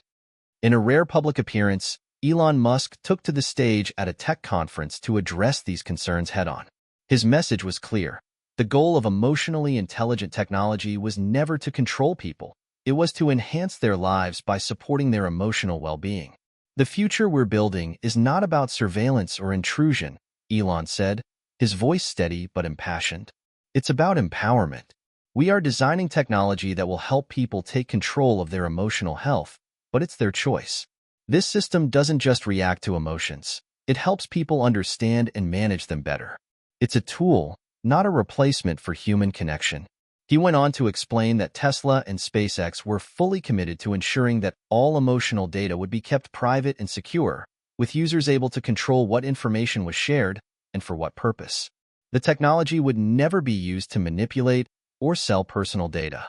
"We're not trying to sell your emotions," Elon quipped, eliciting a wave of laughter from the audience. "We're trying to help you take care of them." Despite Elon's heartfelt reassurances, the controversy didn't disappear overnight. There was still a vocal group of critics, and the adoption rate of the e-home remained slower than expected. Yet, as time went on, a shift began to take place. More and more users came forward with positive stories of how the technology had helped them manage their stress, improve their relationships, and feel more in control of their emotional well-being. 1 year after the initial rollout, a group of researchers conducted an independent study on the effects of emotionally intelligent homes. The results were promising. Participants reported lower levels of anxiety and improved emotional health after using the system for just 6 months. The research concluded that while the technology was not a substitute for professional therapy or emotional support, it was an effective complement for people struggling with stress or emotional imbalance. Elon's decision to make transparency and trust the core of his emotional intelligence technology had paid off. Slowly but surely, the public began to embrace the idea of AI-powered homes that could understand them, as long as it was clear that they remained in control. As Elon reflected on the journey, he realized that the challenge had never been about creating the most advanced technology. It had always been about creating technology that served people, in every sense of the word. The roadblocks had been tough, but they had forced him and his team to dig deeper, to re-examine their own assumptions, and to find new ways to connect with the world. And while there were still challenges ahead, Elon Musk knew that they were on the right path. The future he envisioned, one where technology and humanity coexisted harmoniously, was within reach. The only thing left to do was trust the journey and continue pushing forward. Despite the successes of the emotionally intelligent home, e-home, The world was still divided on the use of emotionally aware technology. While many praised Elon Musk for his bold vision, others questioned whether humanity was ready for machines that could understand, or even influence, human emotions. The dilemma had become clear. How do you balance innovation with ethics, and how do you ensure that emotional intelligence, when embodied in machines, remains a force for good? Elon Musk sat in his office, the sleek glass walls offering a panoramic view of the Tesla campus. It was late afternoon, and the sun cast a warm golden light over the buildings below. He had just finished a long meeting with his team about the future of emotionally intelligent technology, and the air was thick with tension. The excitement of the last year, which had included a successful trial of the e-home and a growing public interest in emotional health, was starting to give way to deeper concerns. "We're at a crossroads," Elon said, looking out the window but speaking to his team. "We've proven that this technology works. We've shown that it can help people manage stress, create better home environments, and even improve relationships. But there's still this unease, this ethical question lingering in the air. People are still asking, how far is too far?" Lily, who had become an essential part of the project's development and public relations efforts, sat across from him. She was no stranger to the pressure that Elon faced, and she understood the complexity of the situation. "People are afraid of what they don't understand," she said. "The idea of a machine knowing us at such an intimate level is unsettling for some. It's like a Pandora's box, and once it's opened, you can't just close it again." Elon nodded thoughtfully, his mind racing. He had always prided himself on being ahead of the curve, on pushing boundaries and breaking through limitations. But this time felt different. He wasn't just creating technology. He was creating something that could fundamentally change the way people interacted with the world and themselves. "I think it's not just about how far we can go with this technology," Elon said. "It's about how far we should. Emotional intelligence in machines could be the future, but it has to be used responsibly. People need to trust it, or it won't work. And if they don't trust us, this whole project is doomed." The next few weeks were a blur of media appearances, focus groups, and public consultations. Elon and his team traveled across the country to meet with sociologists, ethicists, and privacy experts to discuss the implications of emotionally intelligent technology. The discussions were tense, but they provided valuable insights into the fears that many people had about the future. Some experts raised concerns about the potential for manipulation. "If machines can read our emotions, they can also influence our decisions," said Dr. Naomi Richardson, a leading ethicist in the field of artificial intelligence. "What's to stop companies from using that knowledge to sell us things we don't need or shape our opinions in subtle ways?" This is the crux of the issue. Where do we draw the line between helping people and exploiting them? Elon had to confront these tough questions head-on. He knew that if his companies were to succeed in this new frontier, they would have to earn the trust of the public, not just through their technology, but through their actions. A breakthrough moment came during a conversation with a group of teenage students at a local high school, which Elon had agreed to visit to better understand the concerns of younger generations. The students had been learning about AI, privacy, and the role of technology in society, and they had some pointed questions for him. "What happens if my e-home starts making decisions for me?" asked Rachel, a smart and outspoken 16-year-old who had been following Elon's work for years. "Like, if it thinks I'm too stressed and I don't even know it, what's to stop it from changing my environment without asking me? It could start telling me what to do. Who's in control, really?" Elon had anticipated such a question, but it still stung. It was the very issue that he and his team had been grappling with for months. "I understand your concern," he said, choosing his words carefully. "That's exactly why we've built the e-home to be an opt-in system. The technology doesn't make decisions for you. It's there to help you make decisions based on your emotional state. You control what the system does and doesn't do. It's like a personal assistant who knows when you need a break, but it doesn't force you to take one. You're the one who makes the final call." Rachel wasn't convinced. But what if people don't realize they're giving up control? What if they start relying on the system too much and lose their ability to think for themselves? Elon paused. He hadn't thought of it in quite that way before. The more he reflected on it, the more he realized that this was an issue he couldn't ignore. Even the best technology needed boundaries, safeguards, and, most importantly, transparency. That night, Elon couldn't sleep. He replayed the conversation with Rachel over and over in his mind, trying to understand where the lines should be drawn. The challenge wasn't just about creating smarter technology.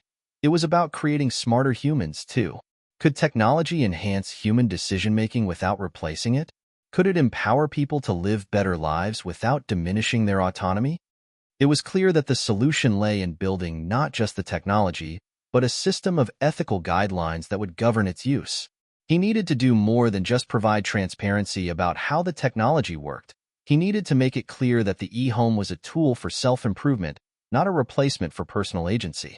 The next day, Elon called an emergency meeting with his senior leadership team at Tesla. Lily, of course, was present, as were the top engineers, designers, and ethicists who had been working on the e-home project. "I've been thinking a lot about the concerns people have," Elon began. "We've been so focused on the innovation and the technology that we forgot about the bigger picture, people's right to control their lives. I want to create a new framework for how we approach emotional intelligence in tech. This isn't just about building better products. It's about building better people." The room was quiet as Elon laid out his vision. He wanted to establish a set of core principles that would govern the development of emotionally intelligent technology, including the strict enforcement of user consent, data privacy, and autonomy. The idea was to create a system where the user was always in control of their experience, with clear opt-ins and opt-outs for every feature. "We need to be transparent about everything," Elon continued. "How data is collected, how it's used, and how it's protected. We also need to make sure people know they can control the system at any time. If we do this right, we'll build a product that people can trust, not just because it's helpful, but because it respects their autonomy." Lily looked around the room and could see the energy in the team. The shift in direction was clear, but it wasn't just about making the technology more ethical. It was about redefining the relationship between humanity and technology. This was a step forward for the entire industry. In the weeks that followed, Tesla and SpaceX worked tirelessly to implement these changes. They rolled out an updated version of the e-home with a more user-friendly interface, better privacy controls, and more explicit transparency about how emotional data was used.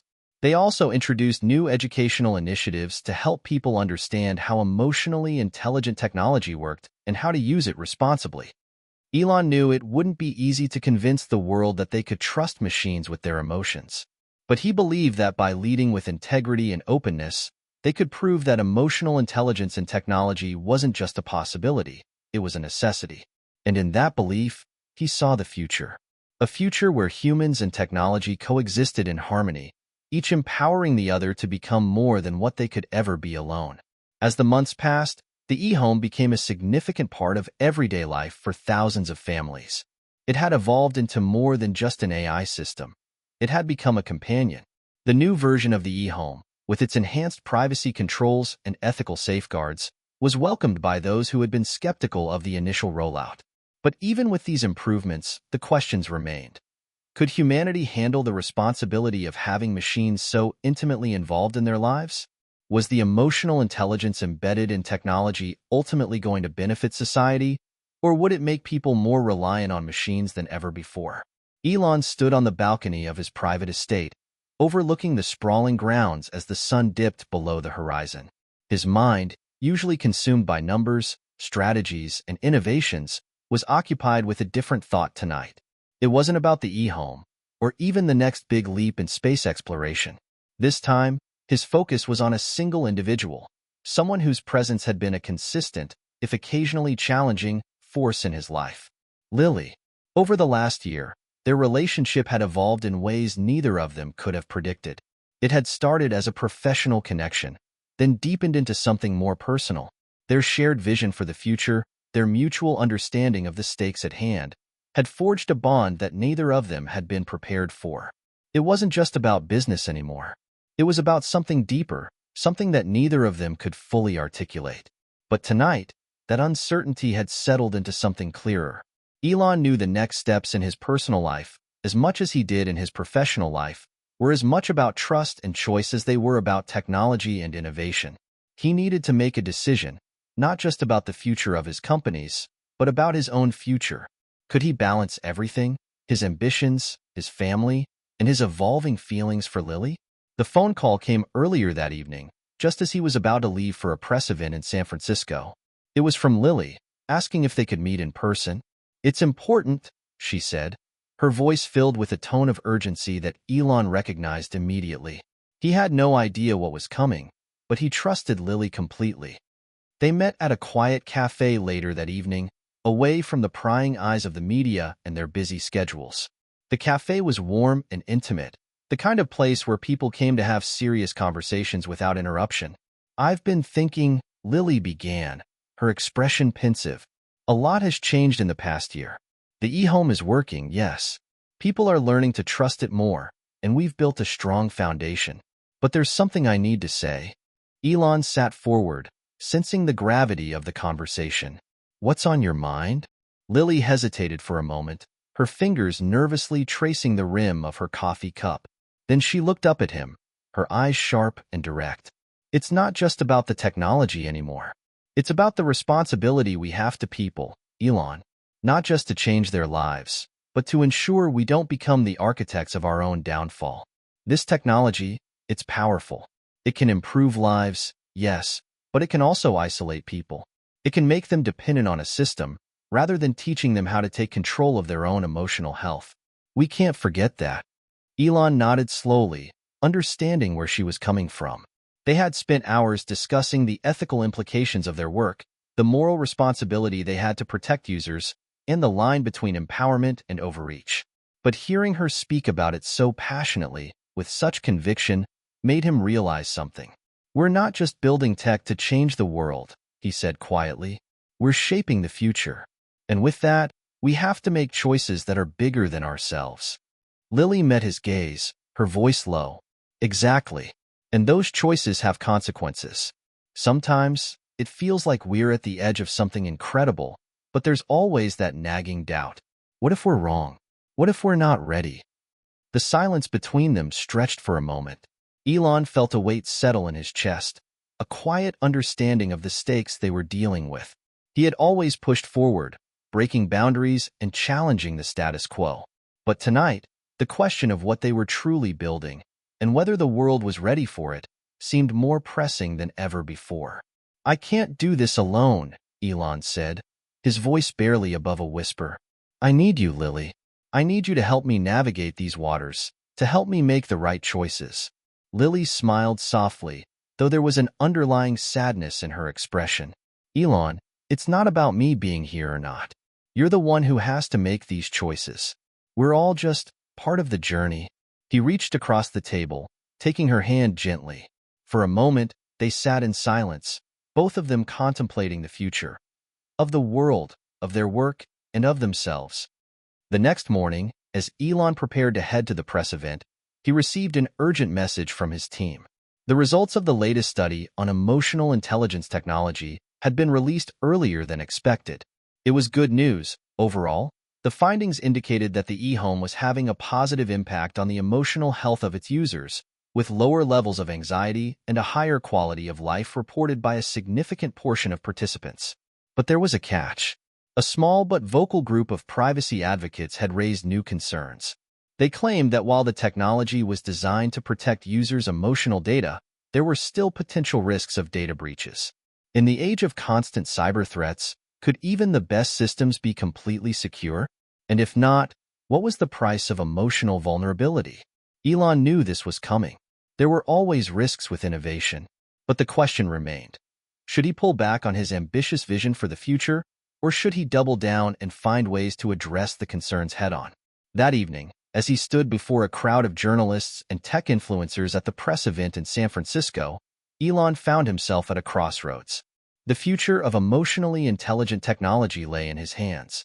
The world had seen the potential, but it was still divided on whether to embrace it fully. He began his speech by addressing the issue directly. "We are living in an age where technology can not only connect us but can help us understand ourselves better," Elon said, his voice steady. "With the e-home, we've built something that can help people lead better, healthier lives. But with great power comes great responsibility. We are committed to ensuring that the privacy of every user is protected and that they have full control over the data we collect."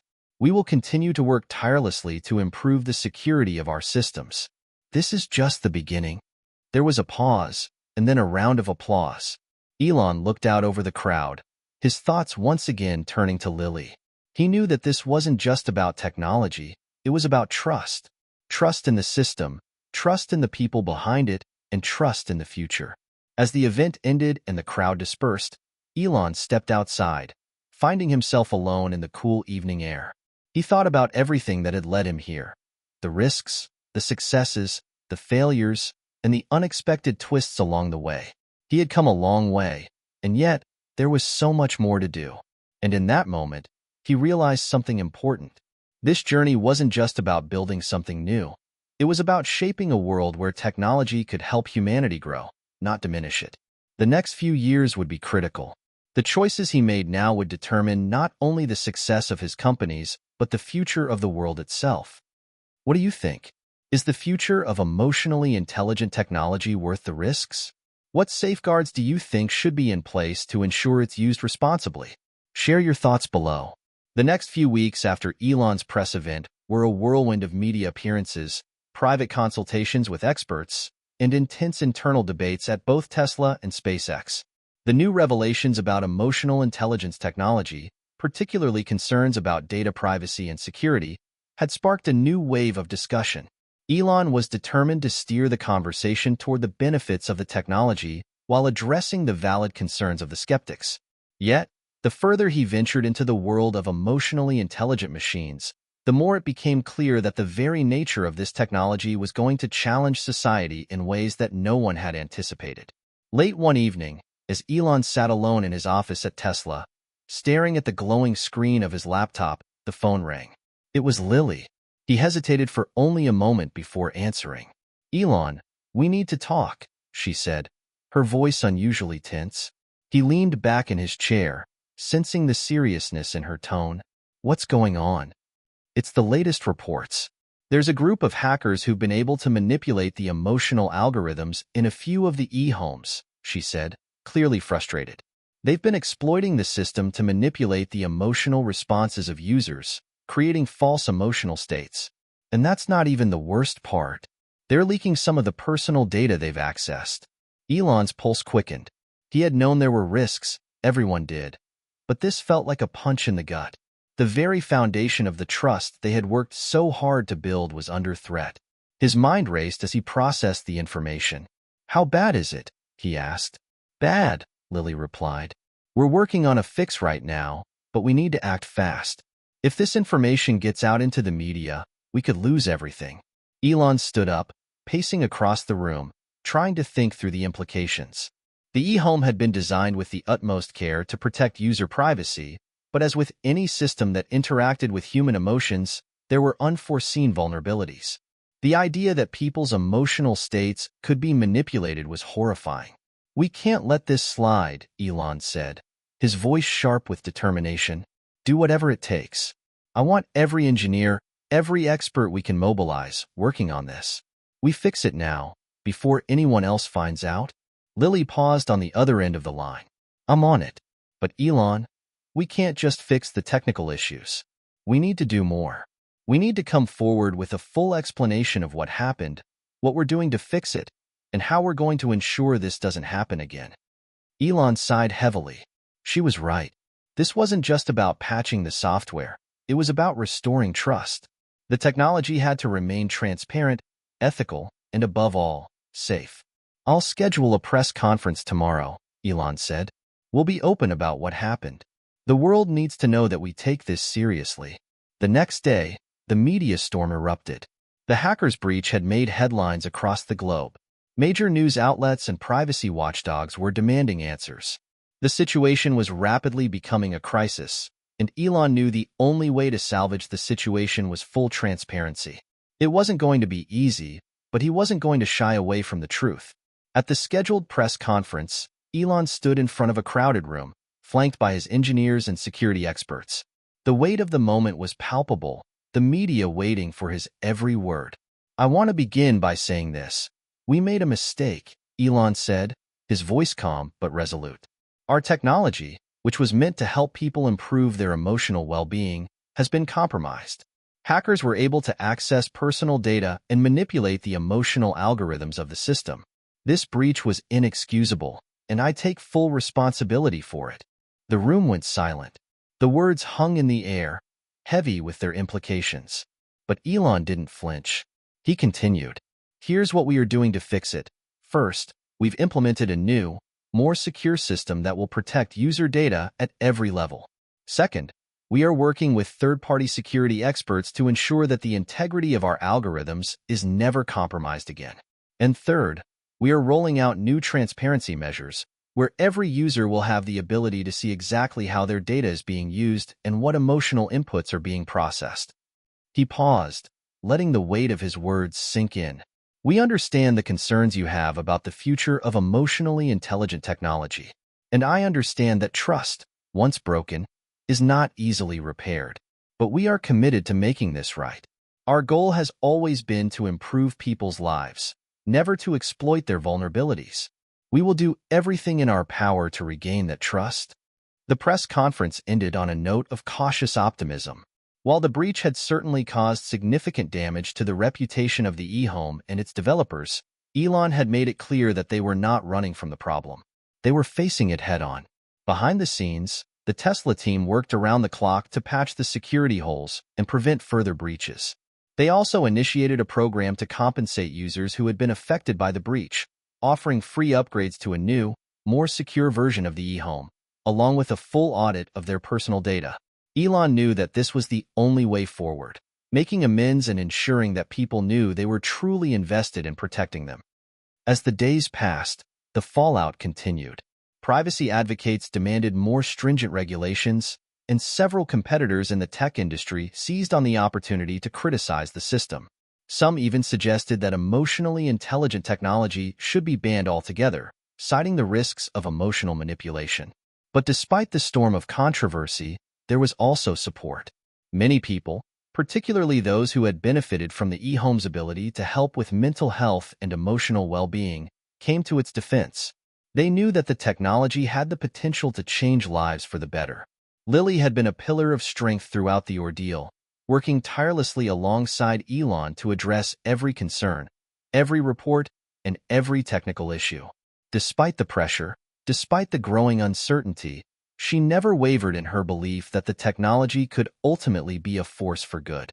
One evening, as Elon walked into the office late, he found Lily sitting at her desk, staring at the screen in front of her. She looked up as he entered. "You did it," she said with a small smile. "We did it. The security patch is live, and the user feedback is positive. We've turned the tide." Elon didn't immediately respond. Instead, he took a seat next to her, feeling the weight of everything they'd been through in the past few weeks. The crisis hadn't just been about the technology. It had been about their values, their responsibility to the world, and the trust they had worked so hard to build. "I'm glad it's over," Elon said quietly. "But it's not over, is it? There will always be another challenge, another risk. That's what makes this journey so difficult." Lily nodded, her expression thoughtful. "It's not over, but we're learning. Every mistake, every setback, it's just another chance to improve. And we'll keep improving. That's the only way forward." Elon smiled, feeling a sense of clarity wash over him. They had been through a trial by fire, and they had come out stronger on the other side. The world was changing, and so were they. But at least, for now, they were on the right path.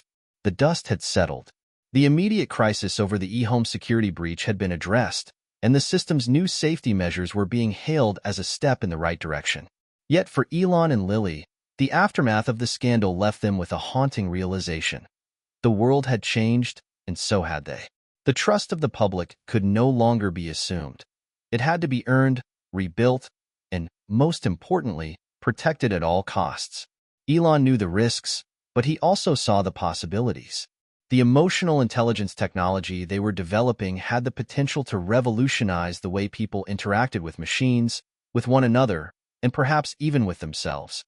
But the line between empowerment and exploitation was thin, and he wasn't sure where it ended. As the days passed, Elon's thoughts kept circling back to one central question. How do we ensure that the technology we're building benefits humanity without becoming a crutch? The whole point of the e-home was to empower people, to give them the tools to understand and improve their emotional well-being. But what happened if people became too reliant on it? What if it started to take over instead of enhance their lives? One evening, after yet another round of meetings with his engineers and developers, Elon found himself at a quiet dinner with Lily. They had grown closer since the crisis, their bond strengthened by the trials they had faced together. But tonight wasn't just about business. It was about something deeper, something that neither of them had expected. "I've been thinking," Elon began, after a few moments of silence. "What happens when people start relying on the e-home too much? I mean, it's supposed to help them, but what if it becomes a crutch? What if, instead of people learning to manage their own emotions, they just rely on a machine to do it for them?" Lily placed her fork down gently, her eyes meeting his. "That's a good question. And I think it's something we need to address before it becomes a real issue. The goal of the e-home is never to replace human interaction or self-sufficiency. It's to offer guidance, support, and tools, but the person using it has to be in control. We have to be careful not to create dependency." "I know," Elon said, rubbing his temples. "But how do we ensure that people use the system the right way? We can put all the safeguards we want in place, but there's always that risk. People are complicated, and they don't always make the best choices." Lily nodded, taking a sip of her wine. "Maybe it's about making sure we provide the right kind of education, teaching people how to use the technology in a way that complements their lives, rather than taking over. It's about balance." Elon leaned back in his chair, considering her words. It was a simple idea, yet profound. Maybe they hadn't thought enough about the psychological and emotional aspects of introducing such powerful technology into people's lives. Maybe they needed to focus just as much on the user's education as on the technology itself. "I think you're right," Elon said, his voice quieter than usual. "But it's more than just teaching people how to use it. It's about making sure that the technology doesn't shape them in a way that makes them lose their humanity. We can't build a system that takes away people's agency, no matter how much we believe it will help." Lily's eyes softened. "It's not just about the technology, Elon. It's about the choices people make. We can give them the tools to improve, but we can't force them to use them. They have to choose. And that's where the real power lies, helping people see that they have the ability to take control of their own emotional health, with or without the technology." Elon sat in silence, lost in thought. It was an idea that made perfect sense, but it also felt revolutionary. They were at the crossroads of a new era of technology, and the choices they made now could affect the future of humanity in ways they couldn't fully predict. The next morning, Elon convened a meeting with his senior team at Tesla and SpaceX to discuss the future of the e-home project. It was time to make some critical decisions about the direction they would take. "We've done a lot of good," Elon began, pacing back and forth in front of the conference room. "The new security protocols are in place, and we've regained some trust. But I don't think we've truly answered the bigger question. How do we ensure that this technology serves humanity, not the other way around?" One of his lead engineers, Sarah, spoke up. "What if we built an ethical framework around the e-home? Something that not only safeguards privacy and security, but also encourages users to take an active role in their emotional health. Like a system that tracks not just the data, but their engagement. Are they using the system to improve, or just to avoid problems?" Elon stopped pacing, a thoughtful expression crossing his face. "That's interesting. A feedback loop, where the system encourages growth. But it has to be done carefully. We can't create a system that's too intrusive or punitive." "I agree," said Lily, who had been quietly listening from across the table.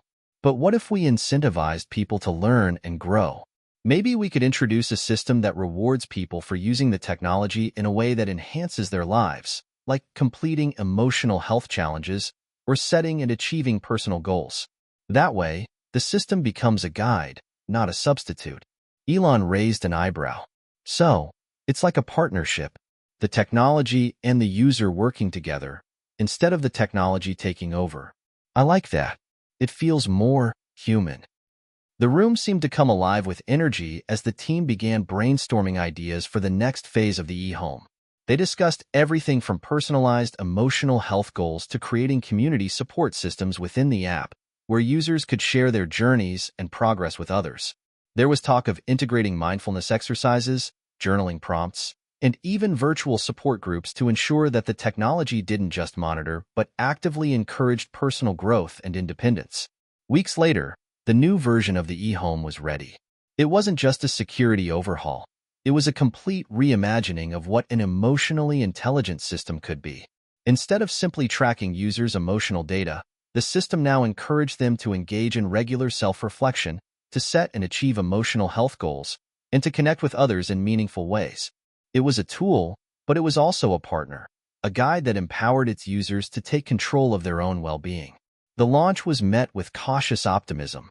The new version of the eHome received rave reviews from the early adopters, many of whom were thrilled by the personalized feedback and the ability to track their emotional growth. They no longer saw the system as an external force controlling their lives. Instead, they saw it as an ally, a way to better understand themselves.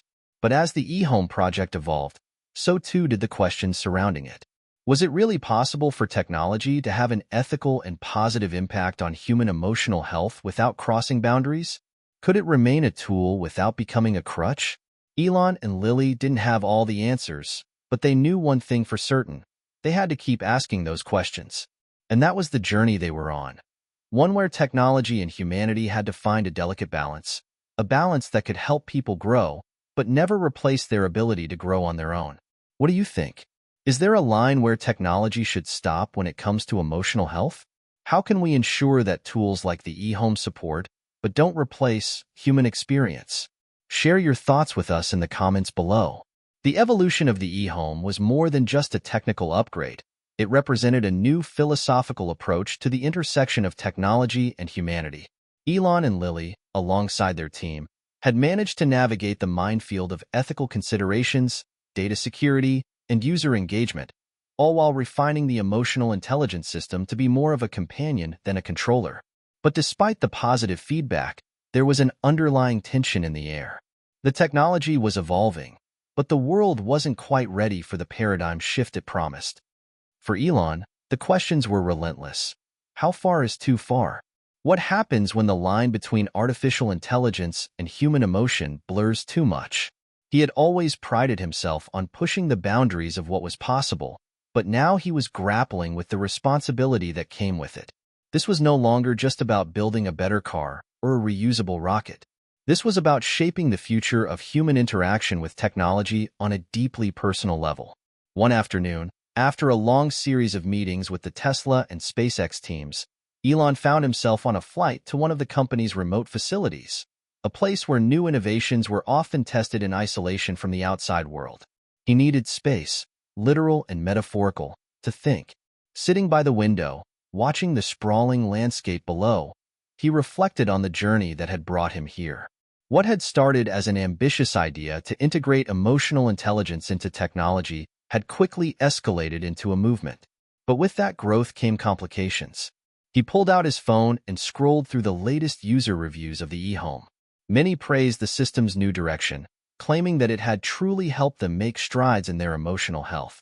Some users spoke of how the eHome had helped them recognize and work through their feelings, while others raved about the new mindfulness features. But there were still critics, voices questioning the long-term effects of relying on a machine to guide emotional development. What would happen when someone became too dependent on it? Would it start to replace meaningful human interactions? The concerns were valid, and Elon knew they couldn't be ignored. At the remote facility, Elon met with Lily, who had flown in from their headquarters to join him. The air was crisp, and the view from the facility's observation deck offered a panoramic look at the vast expanse of nature. It was the perfect place for contemplation. "Have you had a chance to read the latest reports?"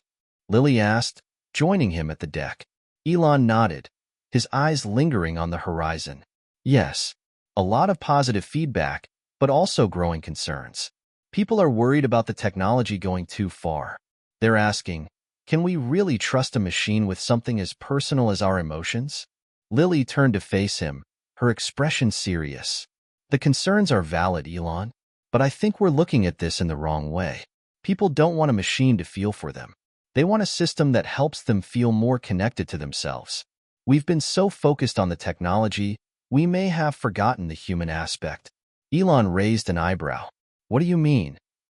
I mean that we need to make the e-home less about the machine and more about the person using it. It can't be a replacement for human connection. It has to be a supplement, a tool that empowers people to connect more deeply with themselves and with the world around them. Elon thought for a moment.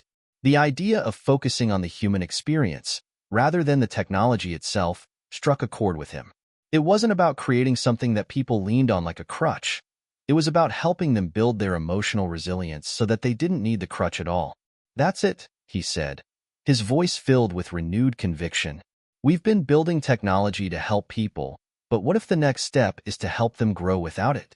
Maybe the goal should be to teach people to live their emotions, manage them, express them, connect with them, so they don't need to rely on the machine forever. Lily smiled. Exactly. We help them, and then we step back. We become the catalyst, not the constant. Over the next few months, Elon and Lily worked tirelessly to implement this new vision into the e-home project. The focus shifted from purely emotional monitoring and guidance to fostering long-term emotional independence.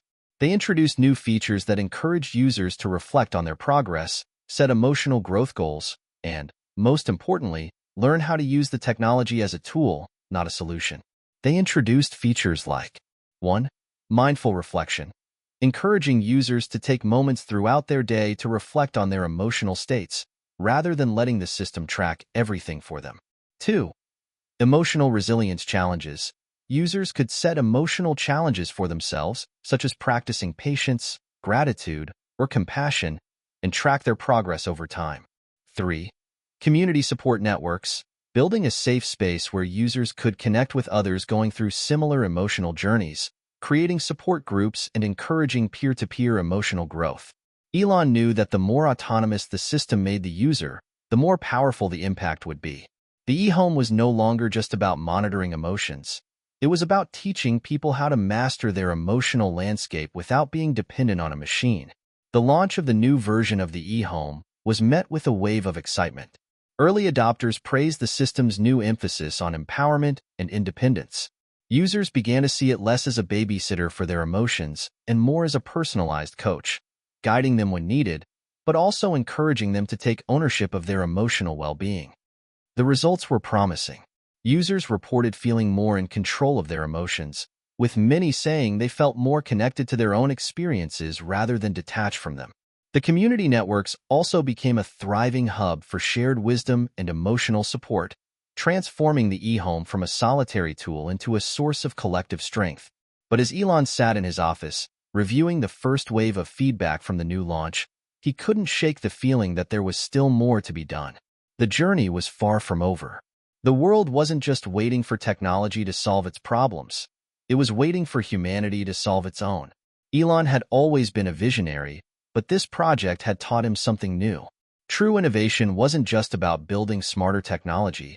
It was about creating systems that helped people become the best versions of themselves.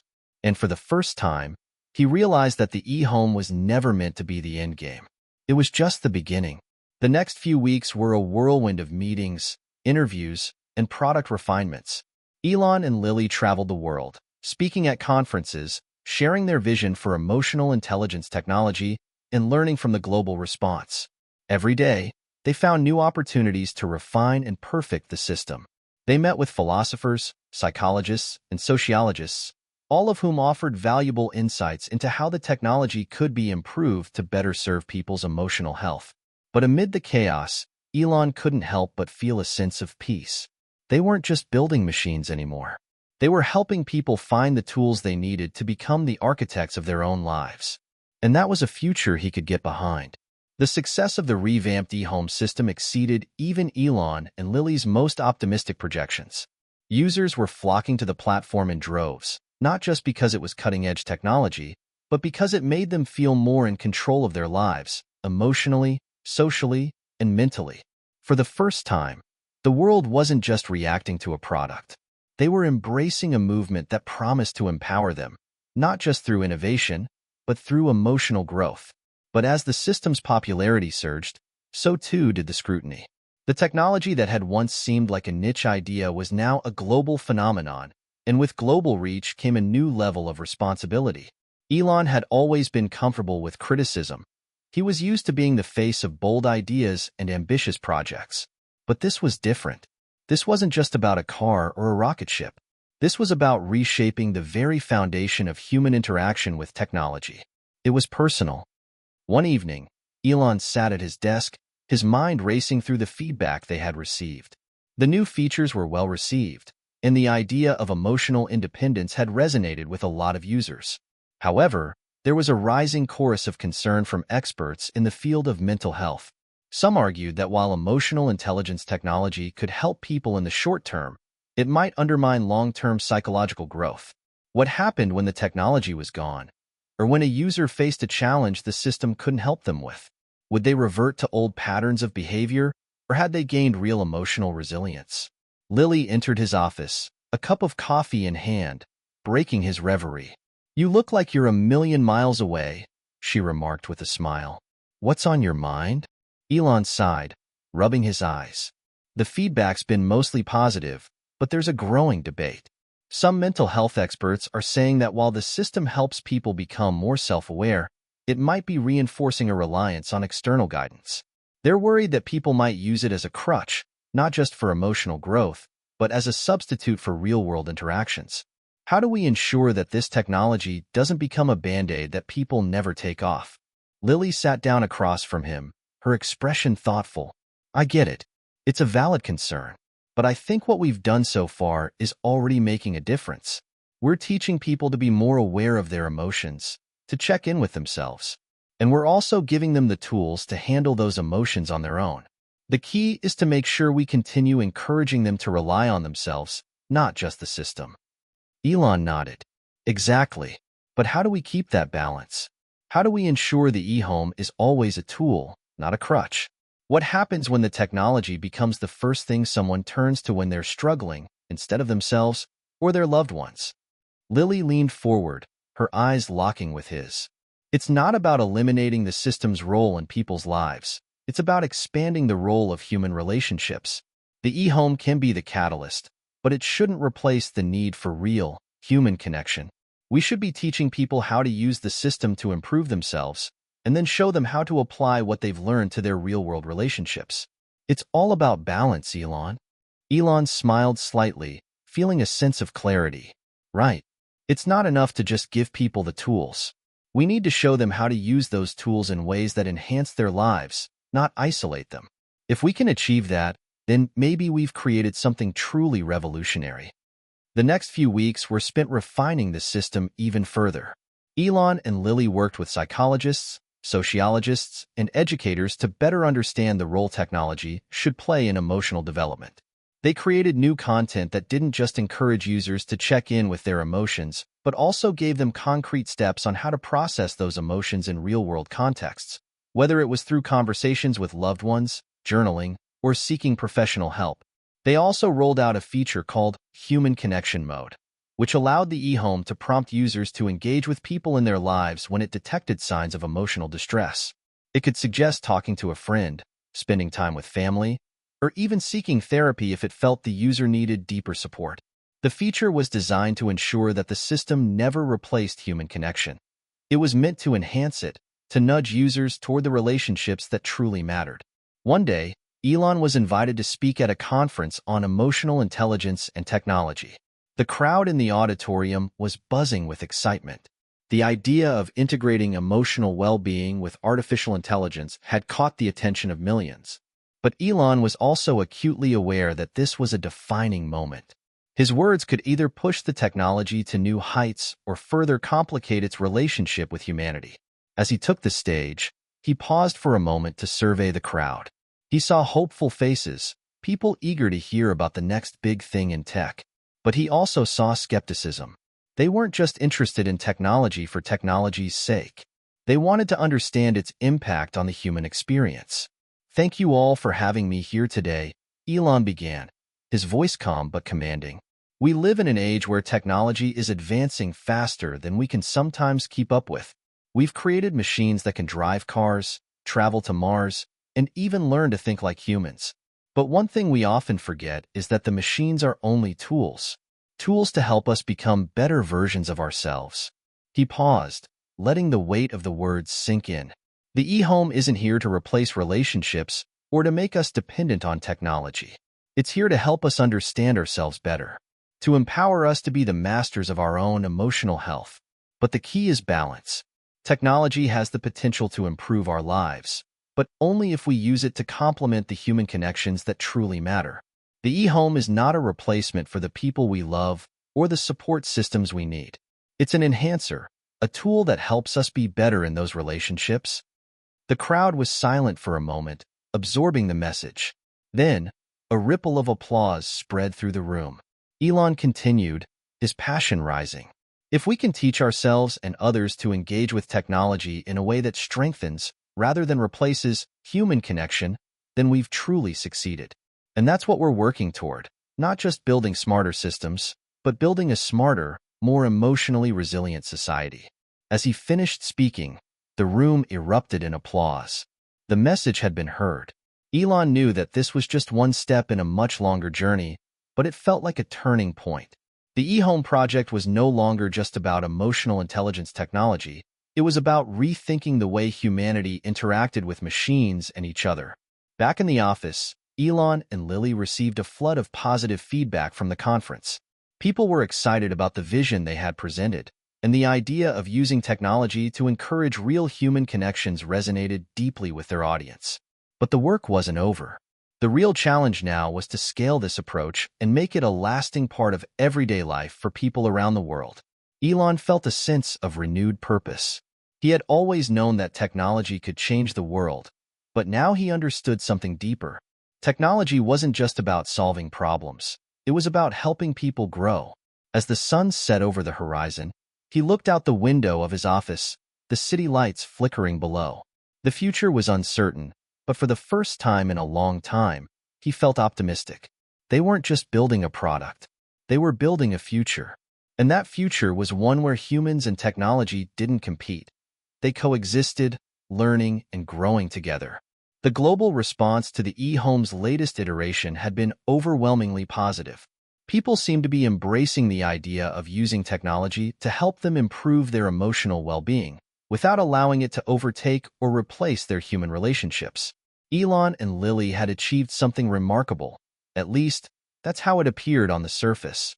But beneath the accolades and the growing community of users, Elon couldn't shake a nagging feeling. The more he thought about it, the more he realized that the real test of their success wasn't in how many people adopted the technology, or even how much it helped them in the short term. It was about how their approach would stand up to the long-term challenges that human nature presented. Would people continue to use the technology wisely, or would they slip into old habits of dependence? Could they learn to grow emotionally with the help of a machine, or would they need something more? One evening, after a particularly grueling day of meetings, Elon sat in his office with a glass of wine, staring at the glowing screens of the eHome's user feedback reports. While the vast majority of users were benefiting from the system, some were starting to report feelings of emotional burnout. They spoke of becoming overwhelmed by the constant prompts, even if they were designed to be helpful. Some users expressed frustration with how the system seemed to always be watching them, encouraging them to do more, feel more, or be more. It was a paradox. They had designed the system to help people become more emotionally independent, yet for some, it seemed like it was becoming yet another thing they had to manage. A tool that was supposed to empower them was, in some cases, becoming another source of stress. Elon put the glass down and ran a hand through his hair. "What have we missed?" he muttered to himself. The next day, Elon called Lily. She had been out meeting with the psychological team, but as always, she was quick to pick up. "Hey, Elon, what's up?" she asked, her voice calm but curious. "I think we need to talk about something," Elon replied, the tone of his voice making her sit up straighter. "I've been reviewing the latest user feedback. There's a small but growing group of people who are starting to feel overwhelmed by the system. It's not just the usual complaints. This feels different. They're feeling like the system is pushing them too hard, almost as if it's not giving them enough space." Lily paused. "That's concerning. I thought we designed the prompts to be gentle. We tried to avoid overwhelming users." "I know," Elon said. But it seems like, in trying to get them to be more mindful, more aware, we may have inadvertently created another layer of pressure for them. It's as if they're constantly being pushed to feel more, to do more, when what they really need is some space. We've made them more aware of their emotional states, but have we made them more capable of managing them without us? Lily was silent for a long moment. Then she spoke, her voice thoughtful. You're right. There's a fine line between helping someone grow and forcing them into a mold they're not ready for. Maybe we've been too focused on progress and growth, without considering that sometimes people just need to be. We need to give them the space to process their emotions in their own time, not on a schedule. That afternoon, Elon and Lily convened with the development team. They worked through the user feedback and started brainstorming ways to modify the system to better accommodate those who needed more freedom and less direction. After hours of deliberation, they agreed on several key changes. 1. Reduced prompts. Instead of sending constant nudges and reminders, the system would adapt to each user's pace, offering prompts only when the user showed signs of stagnation or distress, but never overwhelming them with too much advice. 2. More autonomy. The e-home would introduce a quiet mode, where users could temporarily turn off emotional reminders or suggestions, giving them time to process their feelings in silence. 3. Emotional freedom. A feature called Unwind Mode would be introduced. It would encourage users to take a step back from emotional processing altogether and simply be, whether through meditation, creative activities, or physical exercise, without feeling compelled to dig deeper into their emotional states. 4. Reflective breaks. Instead of constantly nudging for action, the e-home would introduce periods of reflection where users could pause and simply think about their day, journal if they wished, and reconnect with themselves before the system tried to steer them in any direction. The changes were implemented within weeks, and after a series of user tests and feedback loops, it was clear that the new approach was working. The feedback was positive, with many users noting that the system felt less intrusive, more balanced, and more respectful of their emotional pace. But even as the technology adjusted, there was an unsettling thought in Elon's mind. The world was changing fast, and the rapid development of emotional intelligence tech was reshaping the way people interacted with themselves and each other. What would be the broader implications of this change? One evening, Elon attended a gathering of some of the world's leading thinkers in the fields of psychology, philosophy, and artificial intelligence. The event was hosted by a global think tank that explored the ethical and social implications of emerging technologies. Elon and Lily were invited to present the e-home and engage with experts about the future of emotional intelligence. As Elon stood before the crowd, he could feel the weight of the questions hanging in the air. This wasn't just a product pitch. This was a conversation about the future of humanity. A prominent philosopher raised his hand, and Elon invited him to speak. You're creating a system, the philosopher began, that could potentially redefine how people experience and express their emotions. But I wonder, in this pursuit of emotional independence, are we at risk of losing something more fundamental about human nature? The messiness, the unpredictability, the rawness of emotion. If we shape too much of that with technology, are we creating a new kind of emotional conformity? Or, worse, are we creating a generation of people who can't handle their emotions without a machine? Elon paused, taking in the question. The philosopher's words struck a nerve. He had always believed that technology should help people be more human, not less. But the concern was real. What if, in their desire to help people manage their emotions, they were inadvertently creating a world where emotion became too predictable, too calculated? I think the answer lies in our approach, Elon replied thoughtfully. The e-home is not about replacing the chaos of human emotion. It's about giving people tools to better understand that chaos, to make sense of it, and to find ways to coexist with it. We don't want to control emotions. We want to help people gain clarity in the midst of them. The room was silent for a moment as people pondered his words. Lily added, ultimately, we believe the goal isn't emotional perfection. It's emotional resilience. It's about helping people not just cope with their feelings, but thrive because of them. The conversation shifted, and the atmosphere became more collaborative. By the end of the event, it was clear that the technology had sparked something much deeper than just technical innovation. It had opened up a broader dialogue about the role of technology in shaping the future of humanity. As Elon and Lily left the event, they felt a sense of urgency. They had made significant strides in refining the e-home, but the conversation had only just begun. There were so many unknowns, so many possibilities, and so many risks ahead. But for the first time, Elon felt that the system was truly on the path to something greater, something that would help people, not just with their emotions, but with their lives. The future wasn't just about creating better technology. It was about creating a better world, one where technology and humanity grew together. The months that followed the event were both exhilarating and daunting. The adjustments to the e-home were met with overwhelming approval, but the questions that arose from the global think tank discussion lingered in Elon's mind, gnawing at him like an unresolved puzzle. Was the system genuinely helping people become emotionally resilient, or was it merely replacing one set of challenges with another, perhaps more insidious set? Was emotional independence achievable through a machine, or would it always require the messiness of human connection, flaws, and imperfections? These thoughts were never far from his mind, especially as the media buzz surrounding e-home grew louder. Tech blogs, news outlets, and even some of the world's most respected psychological journals began running articles, some praising the system as a breakthrough, others warning of its dangers. The debate over the role of technology in emotional health reached a fever pitch. Elon had long been used to public scrutiny. He was no stranger to criticism, whether over his ventures with SpaceX, Tesla, or Neuralink. But this time felt different. The stakes were higher. With the potential to influence billions of lives, the e-home was no longer just another tech product. It was a philosophy, a worldview. And like all ideologies, it had its detractors. One rainy afternoon, as Elon sat in his office reviewing the latest batch of user statistics, Lily entered with a look of concern. She closed the door behind her and took a seat across from him. "Elon, we need to talk," she said softly. He looked up from his screen, meeting her gaze. "What's going on?" "I've been reading the feedback, the media coverage. It's starting to get more intense.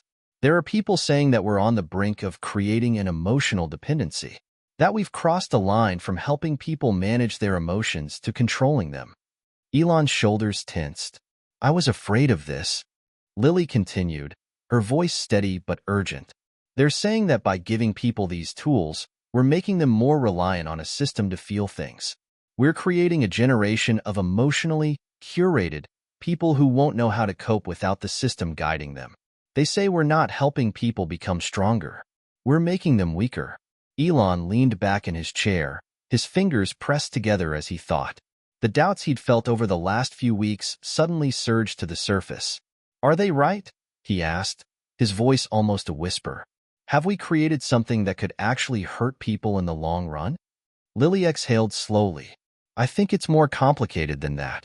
People are responding to the change we've introduced, and it's a big shift. They want to believe we can solve the world's emotional problems with technology, but that's not what we've promised.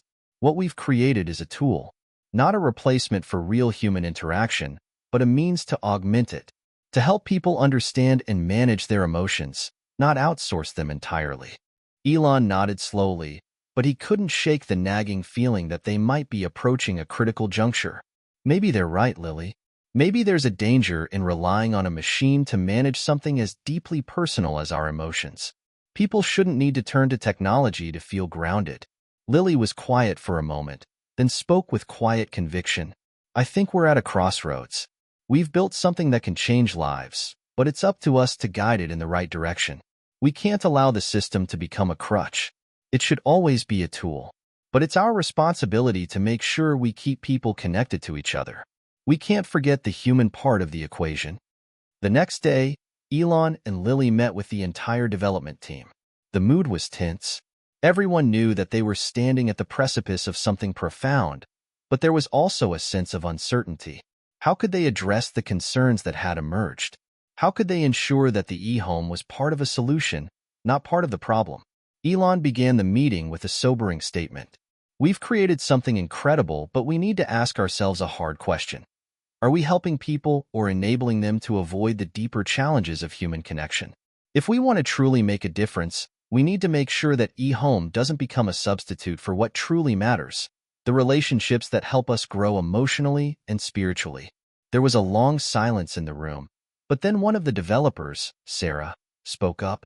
We've been so focused on making the system intuitive, easy to use, and emotionally aware that we've never really considered what happens when people don't use it, when they just sit with their emotions without interference. Maybe that's what we're missing.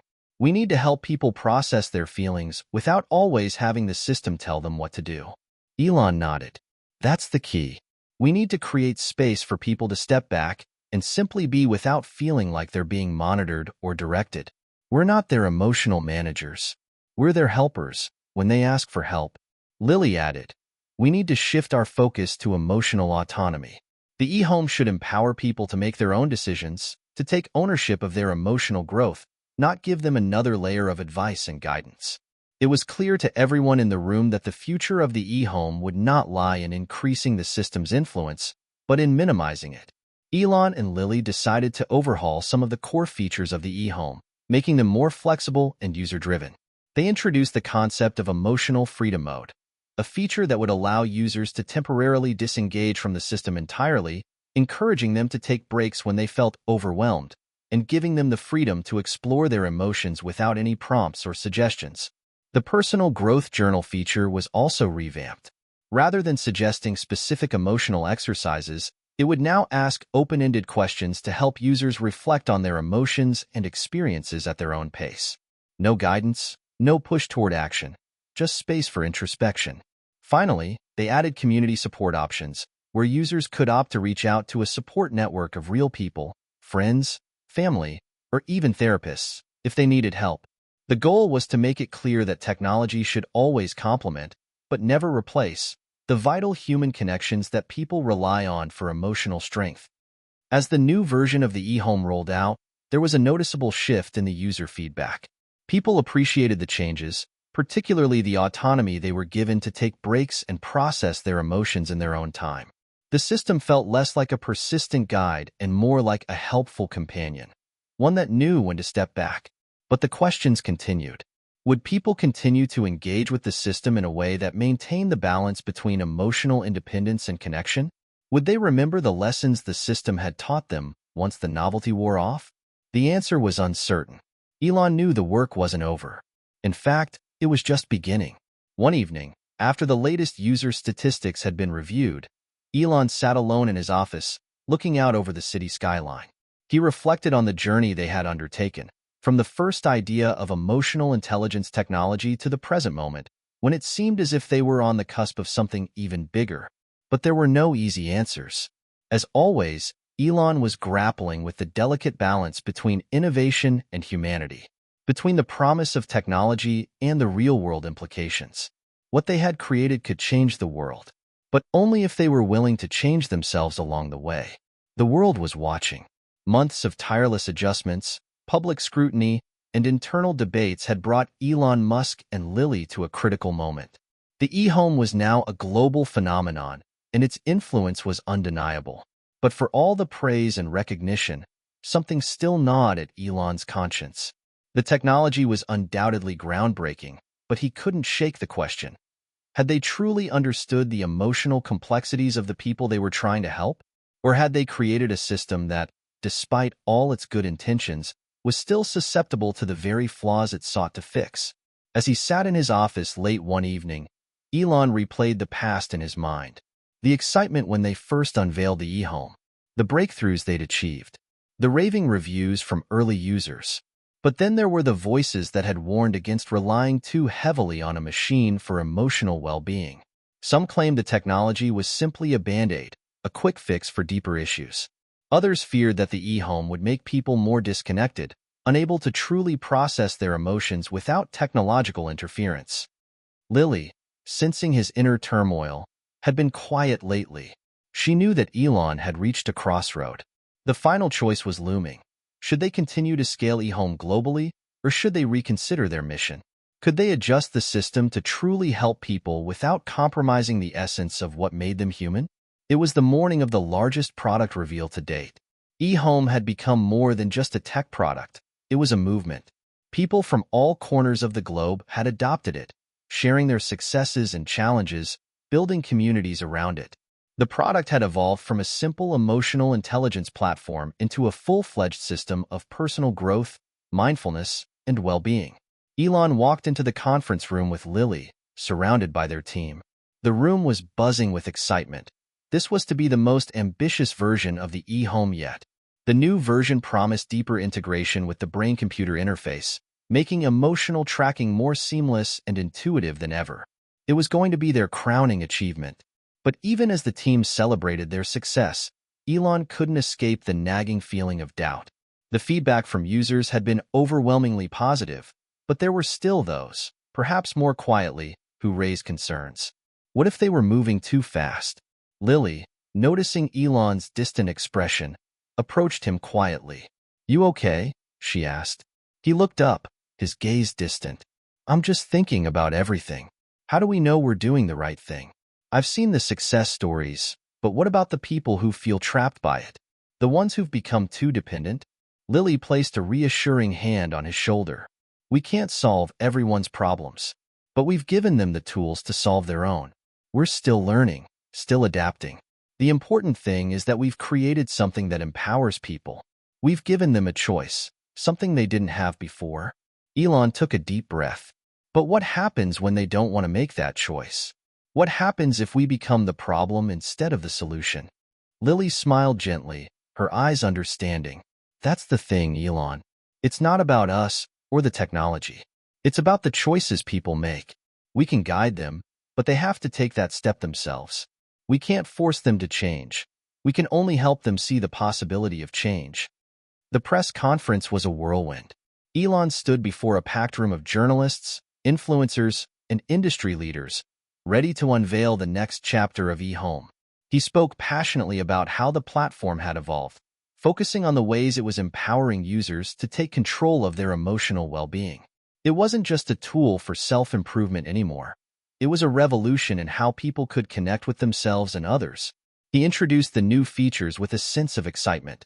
Seamless integration with the mind, deeper emotional analysis, and even more personalized growth paths.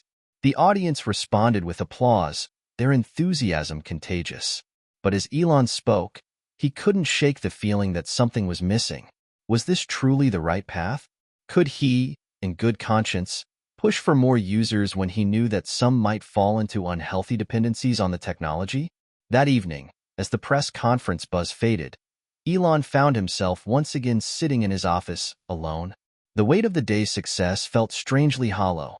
Was the world truly ready for what they were offering? Or was the tech world in a race to build the next big thing, without fully understanding the consequences? Lily had gone home for the night, and the team was still celebrating their achievement at the launch party. But Elon felt disconnected from it all. He needed to step away from the noise, to reflect on everything. The next day, Elon made a decision that would shock the entire company. He called a company-wide meeting, announcing to the team that he and Lily had come to a conclusion. They had decided to scale back the eHome's global expansion. They would focus on refining the core features, listening more closely to user feedback, and taking a much slower, more deliberate approach to growth. They would pause the aggressive marketing campaign and make sure that the system wasn't being used as a crutch, but as a true tool for emotional independence. The decision was met with shock and confusion by some of the team. They had poured their hearts into the product, and now it felt like they were pulling back, just as they were on the brink of something monumental. But Elon stood firm in his conviction. "We can't just rush this. We need to ensure that the eHome doesn't become a substitute for human connection, for real, raw emotion. We've created something amazing, but we need to respect the fact that emotional growth takes time and effort. It's not something that can be automated. We can guide people, but we can't do it for them." Lily stood beside him, supporting the decision. "This is about being responsible with our innovation. We're in control of this technology, but that doesn't mean we can control people's emotional journeys. We're giving them the space they need, but they have to make the choice to use it in a way that works for them." In the days that followed, there was backlash from some quarters. Investors were concerned about the decision to slow down the expansion. The media questioned whether this meant the eHome was a failure. But Elon and Lily remained resolute. They had always said that their goal was to empower people, not exploit them. This was the right choice for their users and for themselves. As they worked to refine the system further, they shifted their focus. Instead of pushing for mass adoption, they concentrated on fostering deeper, more meaningful interactions with a smaller user base. They made the system more customizable, allowing users to opt in or out of certain features as needed. They encouraged people to build real-life communities of support, to reach out to therapists, friends, and family when necessary. They didn't know what the future held, but they knew one thing for certain. The technology they had created had to be a supplement to human growth, not a replacement for it. A year later, Elon sat on the balcony of his home, watching the sun set over the horizon. The world had shifted, and so had home. It wasn't the global sensation it had once promised to be, but it was something more valuable, a tool for real emotional growth, used with intention and care. Lily joined him, sitting down beside him with a quiet smile. "We did the right thing, didn't we?" Elon nodded. "Yes, we did." And in that moment, for the first time in a long while, he felt a sense of peace. The world was full of challenges, but they had chosen the path that felt most true to their mission. They hadn't created a quick fix for emotional health. They had created a space for people to discover their own strength. Do you think Elon and Lily made the right decision by scaling back the eHome's expansion? How do you feel about the role technology should play in emotional well-being? Share your thoughts below.